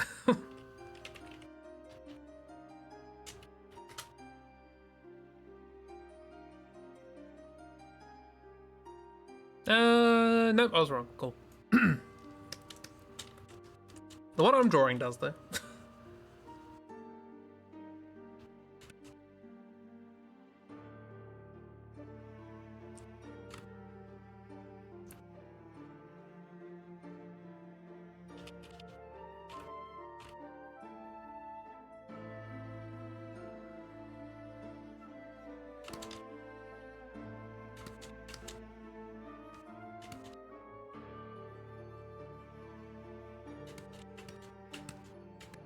Really got Beth on the brain, I know. Beth deserves better. Oh, Beth. Everybody, hold your hands up to the screen and give Beth your energy. Not for any particular reason, I think she just needs it. Been a rough day.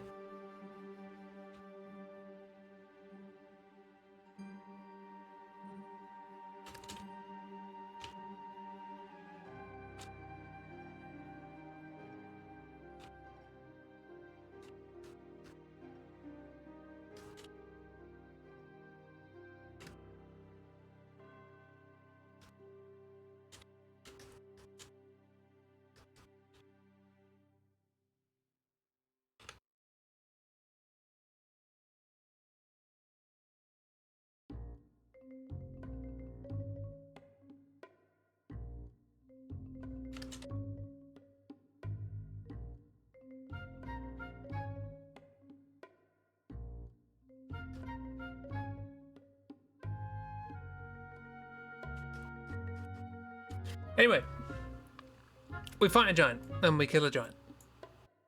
What frills and spills. And we make our way back to the village of, I believe, Medane Sari, I think it's called. And in the village, we are introduced to the village's inhabitants.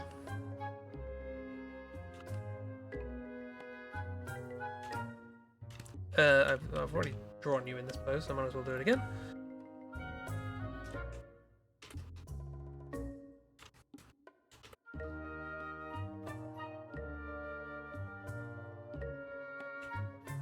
Also, the village just looks really, really old. It's like just made out of random stones. Sort of crumbling, and it's not a well-maintained place. Yeah, it's all ruins. It's all just sort of crumbled bits of ruins, and it's not doing great. Random bits of masonry sticking out there, and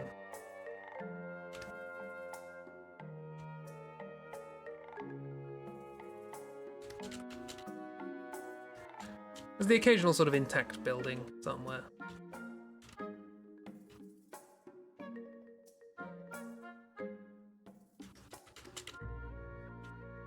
And this does lead up to sort of big, still crumbling, but big old sort of thing there.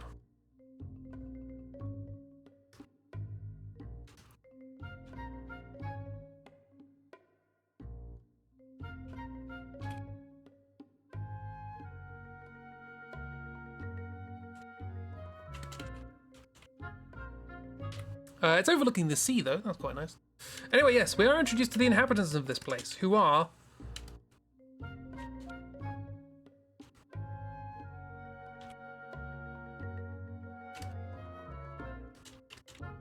exclusively Mughals.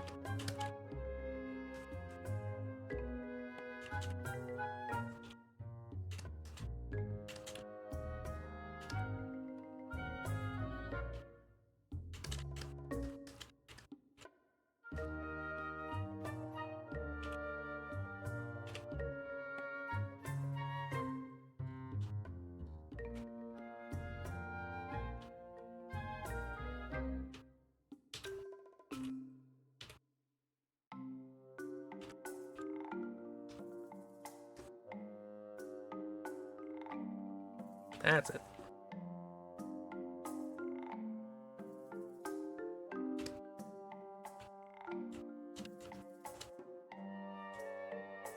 So yes, this is a 6-year-old child living exclusively with Mughals. This, of course, will lead to a well-adjusted life perspective. And yeah, we inquire what this place is and why the fact that, you know, where's everyone who isn't a Mughal? Where have they all gone? And the answer is, they all died. It was her and her grandfather for a bit, but then he died, and now it's just her. And I think they all died before Betty has any particular memory. So at least 6 years ago. Or around 6 years, a while ago. Anyway.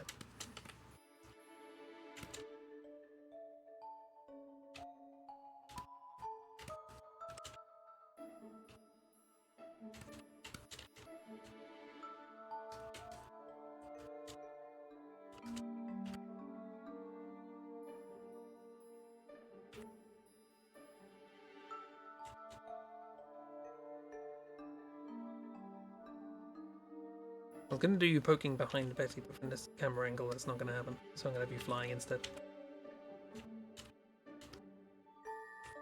But anyway, there's a bunch of them. And that also includes this one. This tiny one with a very, very fluffy like neck. And they're very small. And this was the friend that ran away. This was the one that was with Betty during the thievery. Now we understand why she's stealing stuff, because she's an 8-year-old living alone. But this was the one that was with her, a companion, who I believe is called Mog. But I guess that's your. They're a character, I suppose, so you can change that name.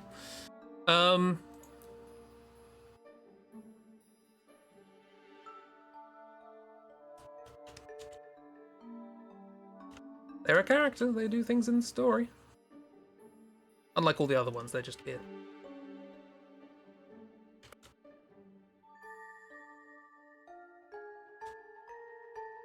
We're naming them Moogle. They're a character. It's Betty's best friend. They do everything together. They're the same age. They're always doing things. Unfortunately, they're a coward. So the first sign of trouble, anything happens, they run away.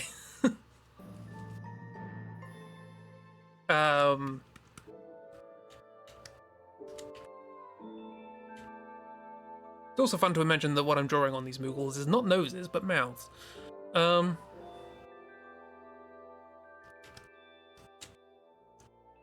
Also, some of these Moogles are very, like, protective of Betty. They're like, don't do anything. Don't touch nothing here. You leave Betty alone. Upo.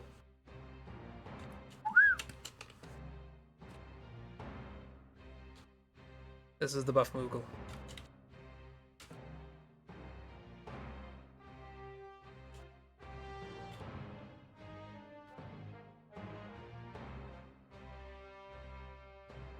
Pistachio?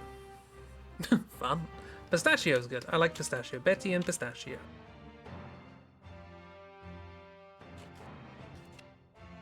Hang on, I'm gonna do some maths here.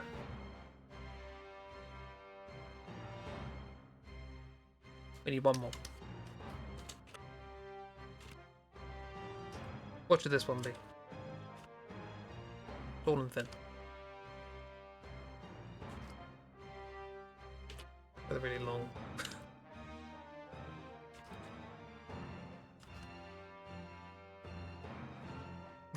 It's just a cat.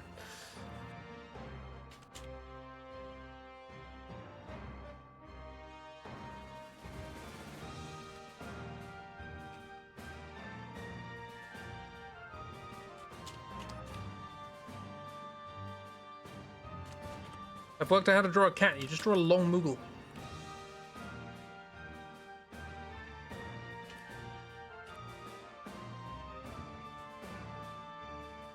Long Moogle. Long Moogle can't hurt you.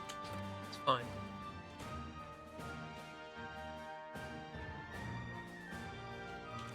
Tiny.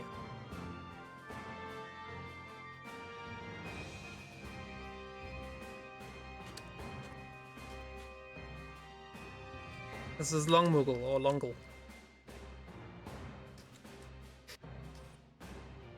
Oh, they're all named after nuts. Except for Betty, who is just nutty. So yeah, we meet all the Moogles, and we're introduced to this place, and we're introduced to this place as Madain Sari, but also as the village of summoners. This is a place where summoners used to live before they all got killed or left or whatever happened before Betty's time.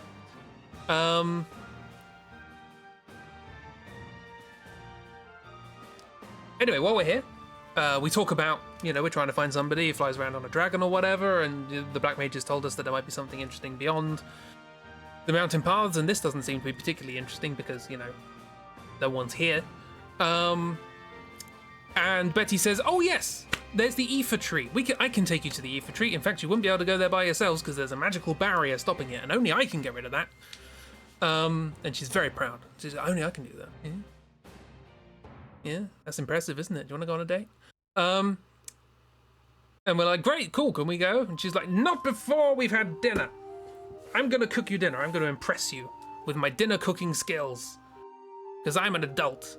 You're 6 years old. And so she runs off to the kitchen, and we have a montage of her trying to cook dinner in the kitchen with all the Moogles. And she's like, okay, you, Brazil, you man the cauldron and cook the fish.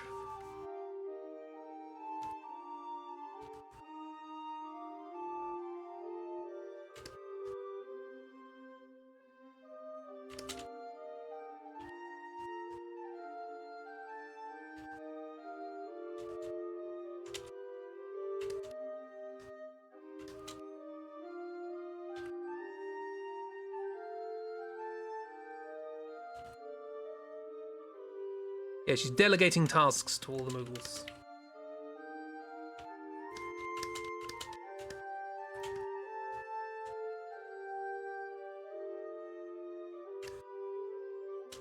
So there's that, and somebody actually also has to catch the fish, so that's going to be Acorn. Acorn is going to do a bit of fishing to catch the fish.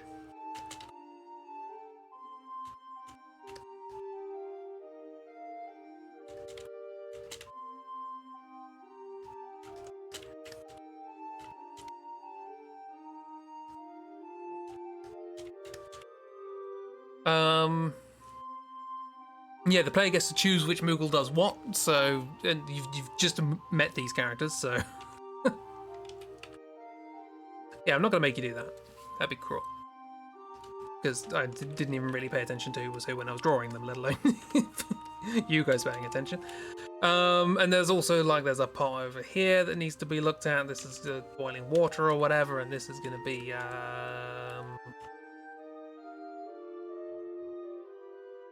Can't think of another nut. Peanut? That's not a nut, that's a legume. They're going to be seasoning things. Add the seasoning!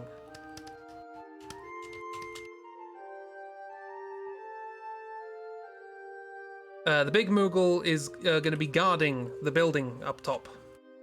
Because that's their job. They don't let anyone in. Because it's important. Not allowed in. So that going on, and then you're going to have a Moogle. It will have tall... What's a tall nut? Maybe Peanut's just a little different than the others. Well, that's what this one's going to be. This is Peanut. They're carrying wood to the fire.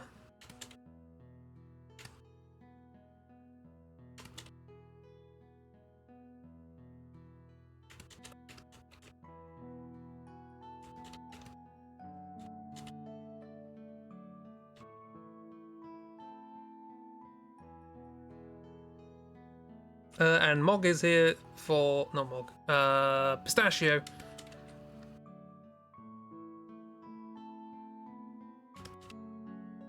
Is here for moral support.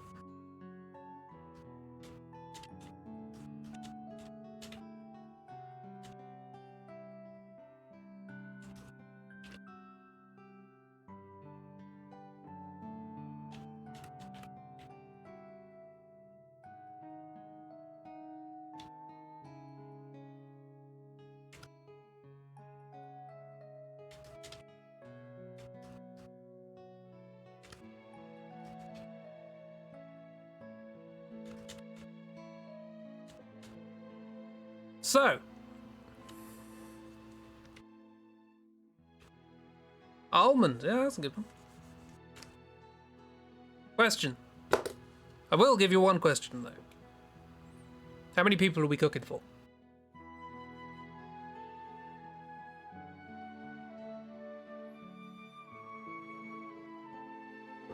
And I've said imagine their mouths, you can't see them, can't not see them as mouths. Going, oh! Kaboom!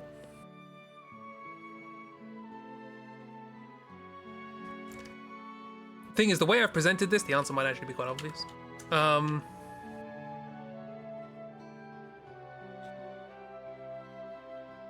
The impact is not felt quite so obviously in this Drawthrough, but...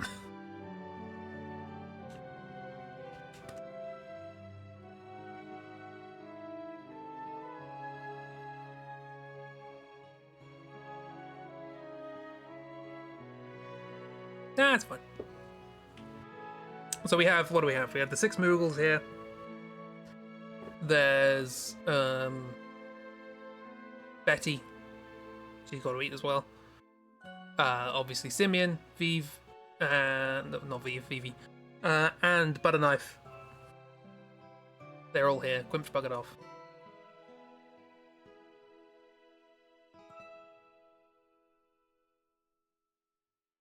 Presumably to find their own food. We can only have a party of 4 at any given time, so the game's just like, 4 characters. We will trade Quimbsh for Betty.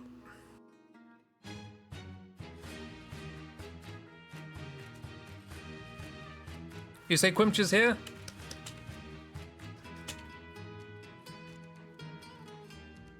Good job. After you choose your answer as to how many people you're supposed to cook for, Quimbsh arrives and goes, "Where's the food?"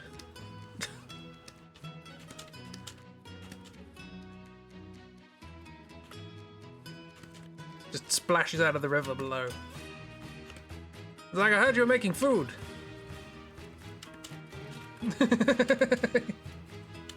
Like I say, it doesn't have much of an impact. You've played for quite a bit without Quimbsh at this point, and this is basically a quiz of like, hey, you know Quimbsh is still with you, right?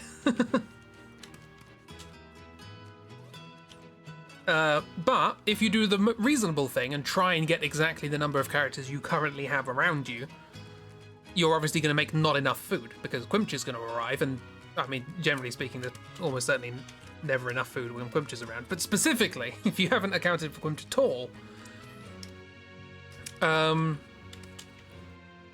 you know, you're not going to have enough food. But Quimbsh knows how to prepare food, and Quimbsh gives you some advice. And one of those pieces of advice is always cook more than you need. Because if you end up cooking less than you need, that's a problem. If you cook more than you need, you got leftovers.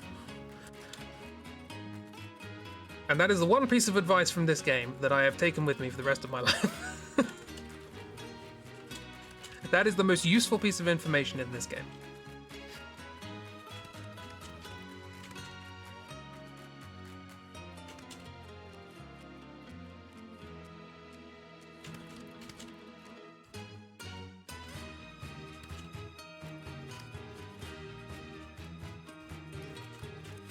Thank you, Quimbsh. So yeah, Quimbsh comes along and saves the dinner. Hopefully you had enough food for everybody. Hopefully you didn't forget about Quimbsh. Did you forget about Quimbsh? Chibi didn't.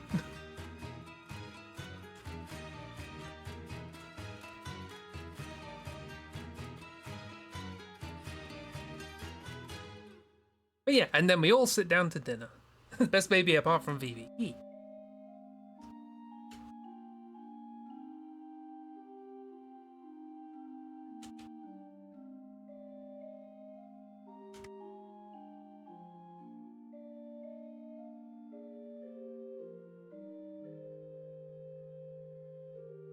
Try and rescue this perspective. The little bonnet. We have a little bonnet.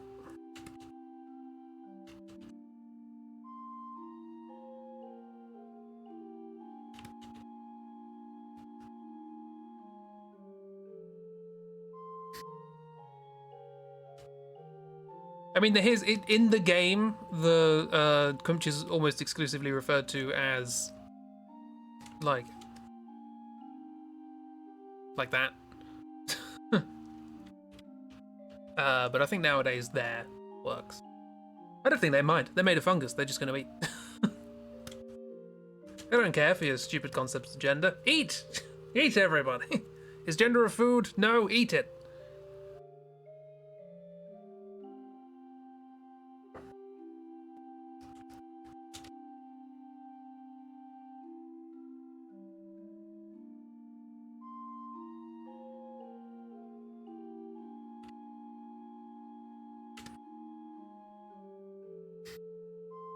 Genderqueer icon. My gender is food. Yeah, but what do you have in your pants? Food. Do you want a sandwich? Pulls out sandwich from pants. Fungus have too many sexes for each one to get a distinct pronoun anyway. Exactly.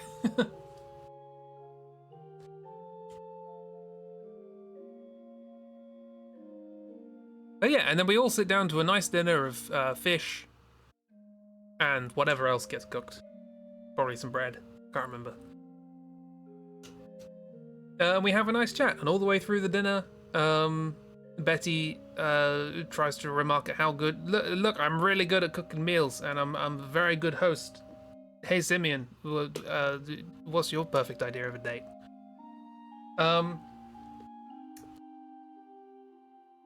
And I believe Simeon says, God, is this what I've been putting butter knife through?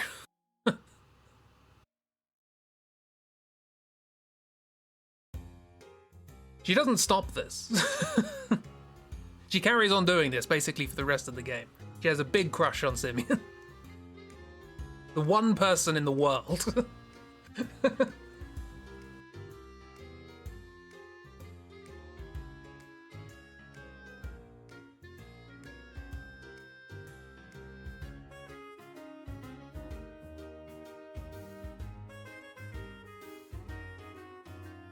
But yay, that's Betty, you are 6. We just met, you're 6. There's so many issues here. If I even say a kind word to you, the strong Moogle's gonna beat me up.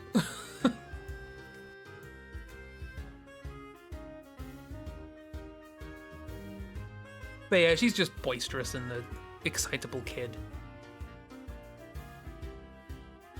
But yeah, and then she tells you all about a little bit about this village, and like I say, over dinner you talk about the past and how this is the place where the summoners were, and it was just her and her grandpa, when as far as she knows, because she was born after everything went bad. Yeah, and with that, we will call it a close. Crushes on adults / older kids are pretty common, but yeah, 6. Honestly, I think she just had a crush on the first person that looked like her, that wasn't her grandpa. First person she saw that wasn't her grandpa, that also wasn't a dwarf or a black mage.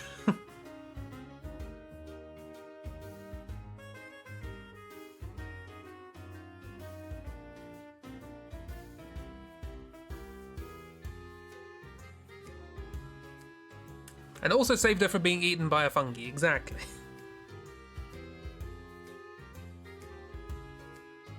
You know what they say about Quimbsh? They're fungi.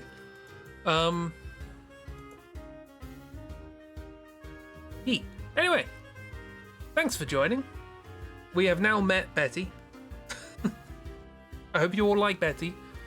No one does. Quimbsh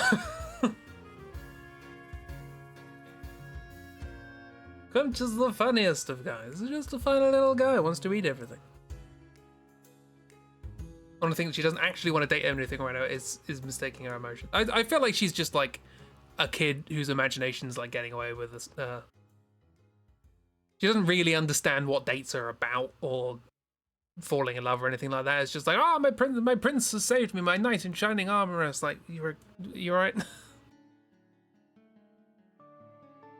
Yeah, don't forget about Quimbsh for the meal. Exactly, that is an important lesson. Now, have you made enough food for everybody? What about Quimbsh? Did you forget Quimbsh? Cook all meals in your life as though Quimbsh might come along.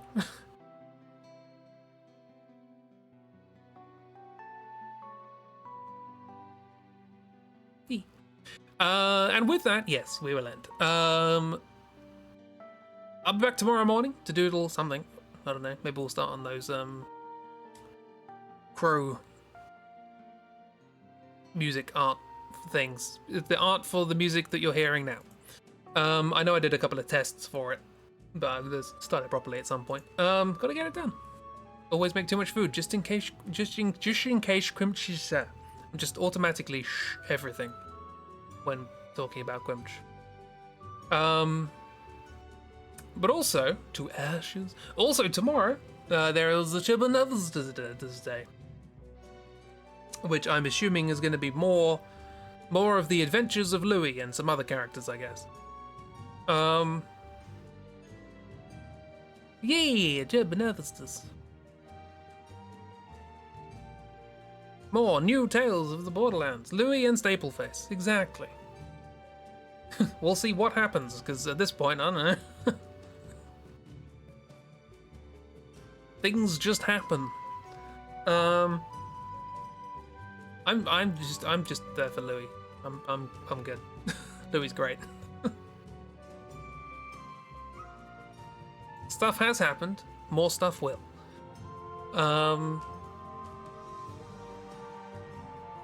Yeah, Louis is good. So I got that tomorrow, and then Saturday is, I believe, Celesta. I think we're all good for that. And then Sunday, more doodling with friends. And then Tuesday, the finale of Fahrenheit. Hope you're looking forward to that. Everything's going perfectly well and sensibly and understandably. Yeah. The best interaction with those tedious soldiers. On your knees!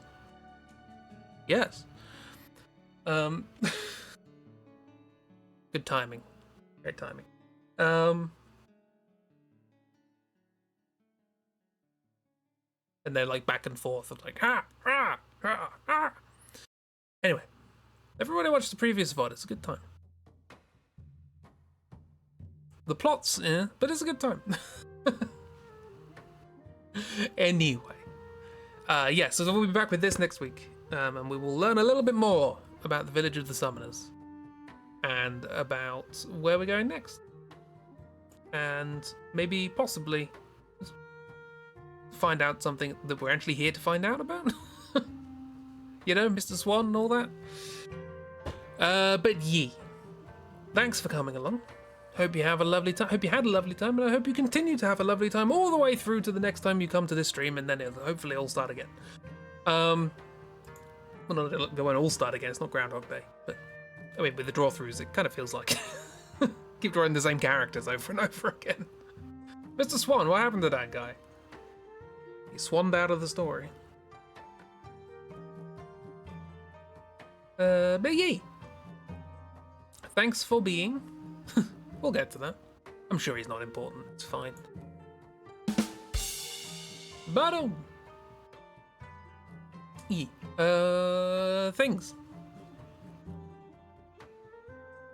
Should probably end, right? Mrs. Bounders from Vor, how dare you? That's Quimbsh's whole thing. Miss, you deny Quimbsh? You deny Quimbsh. Honestly.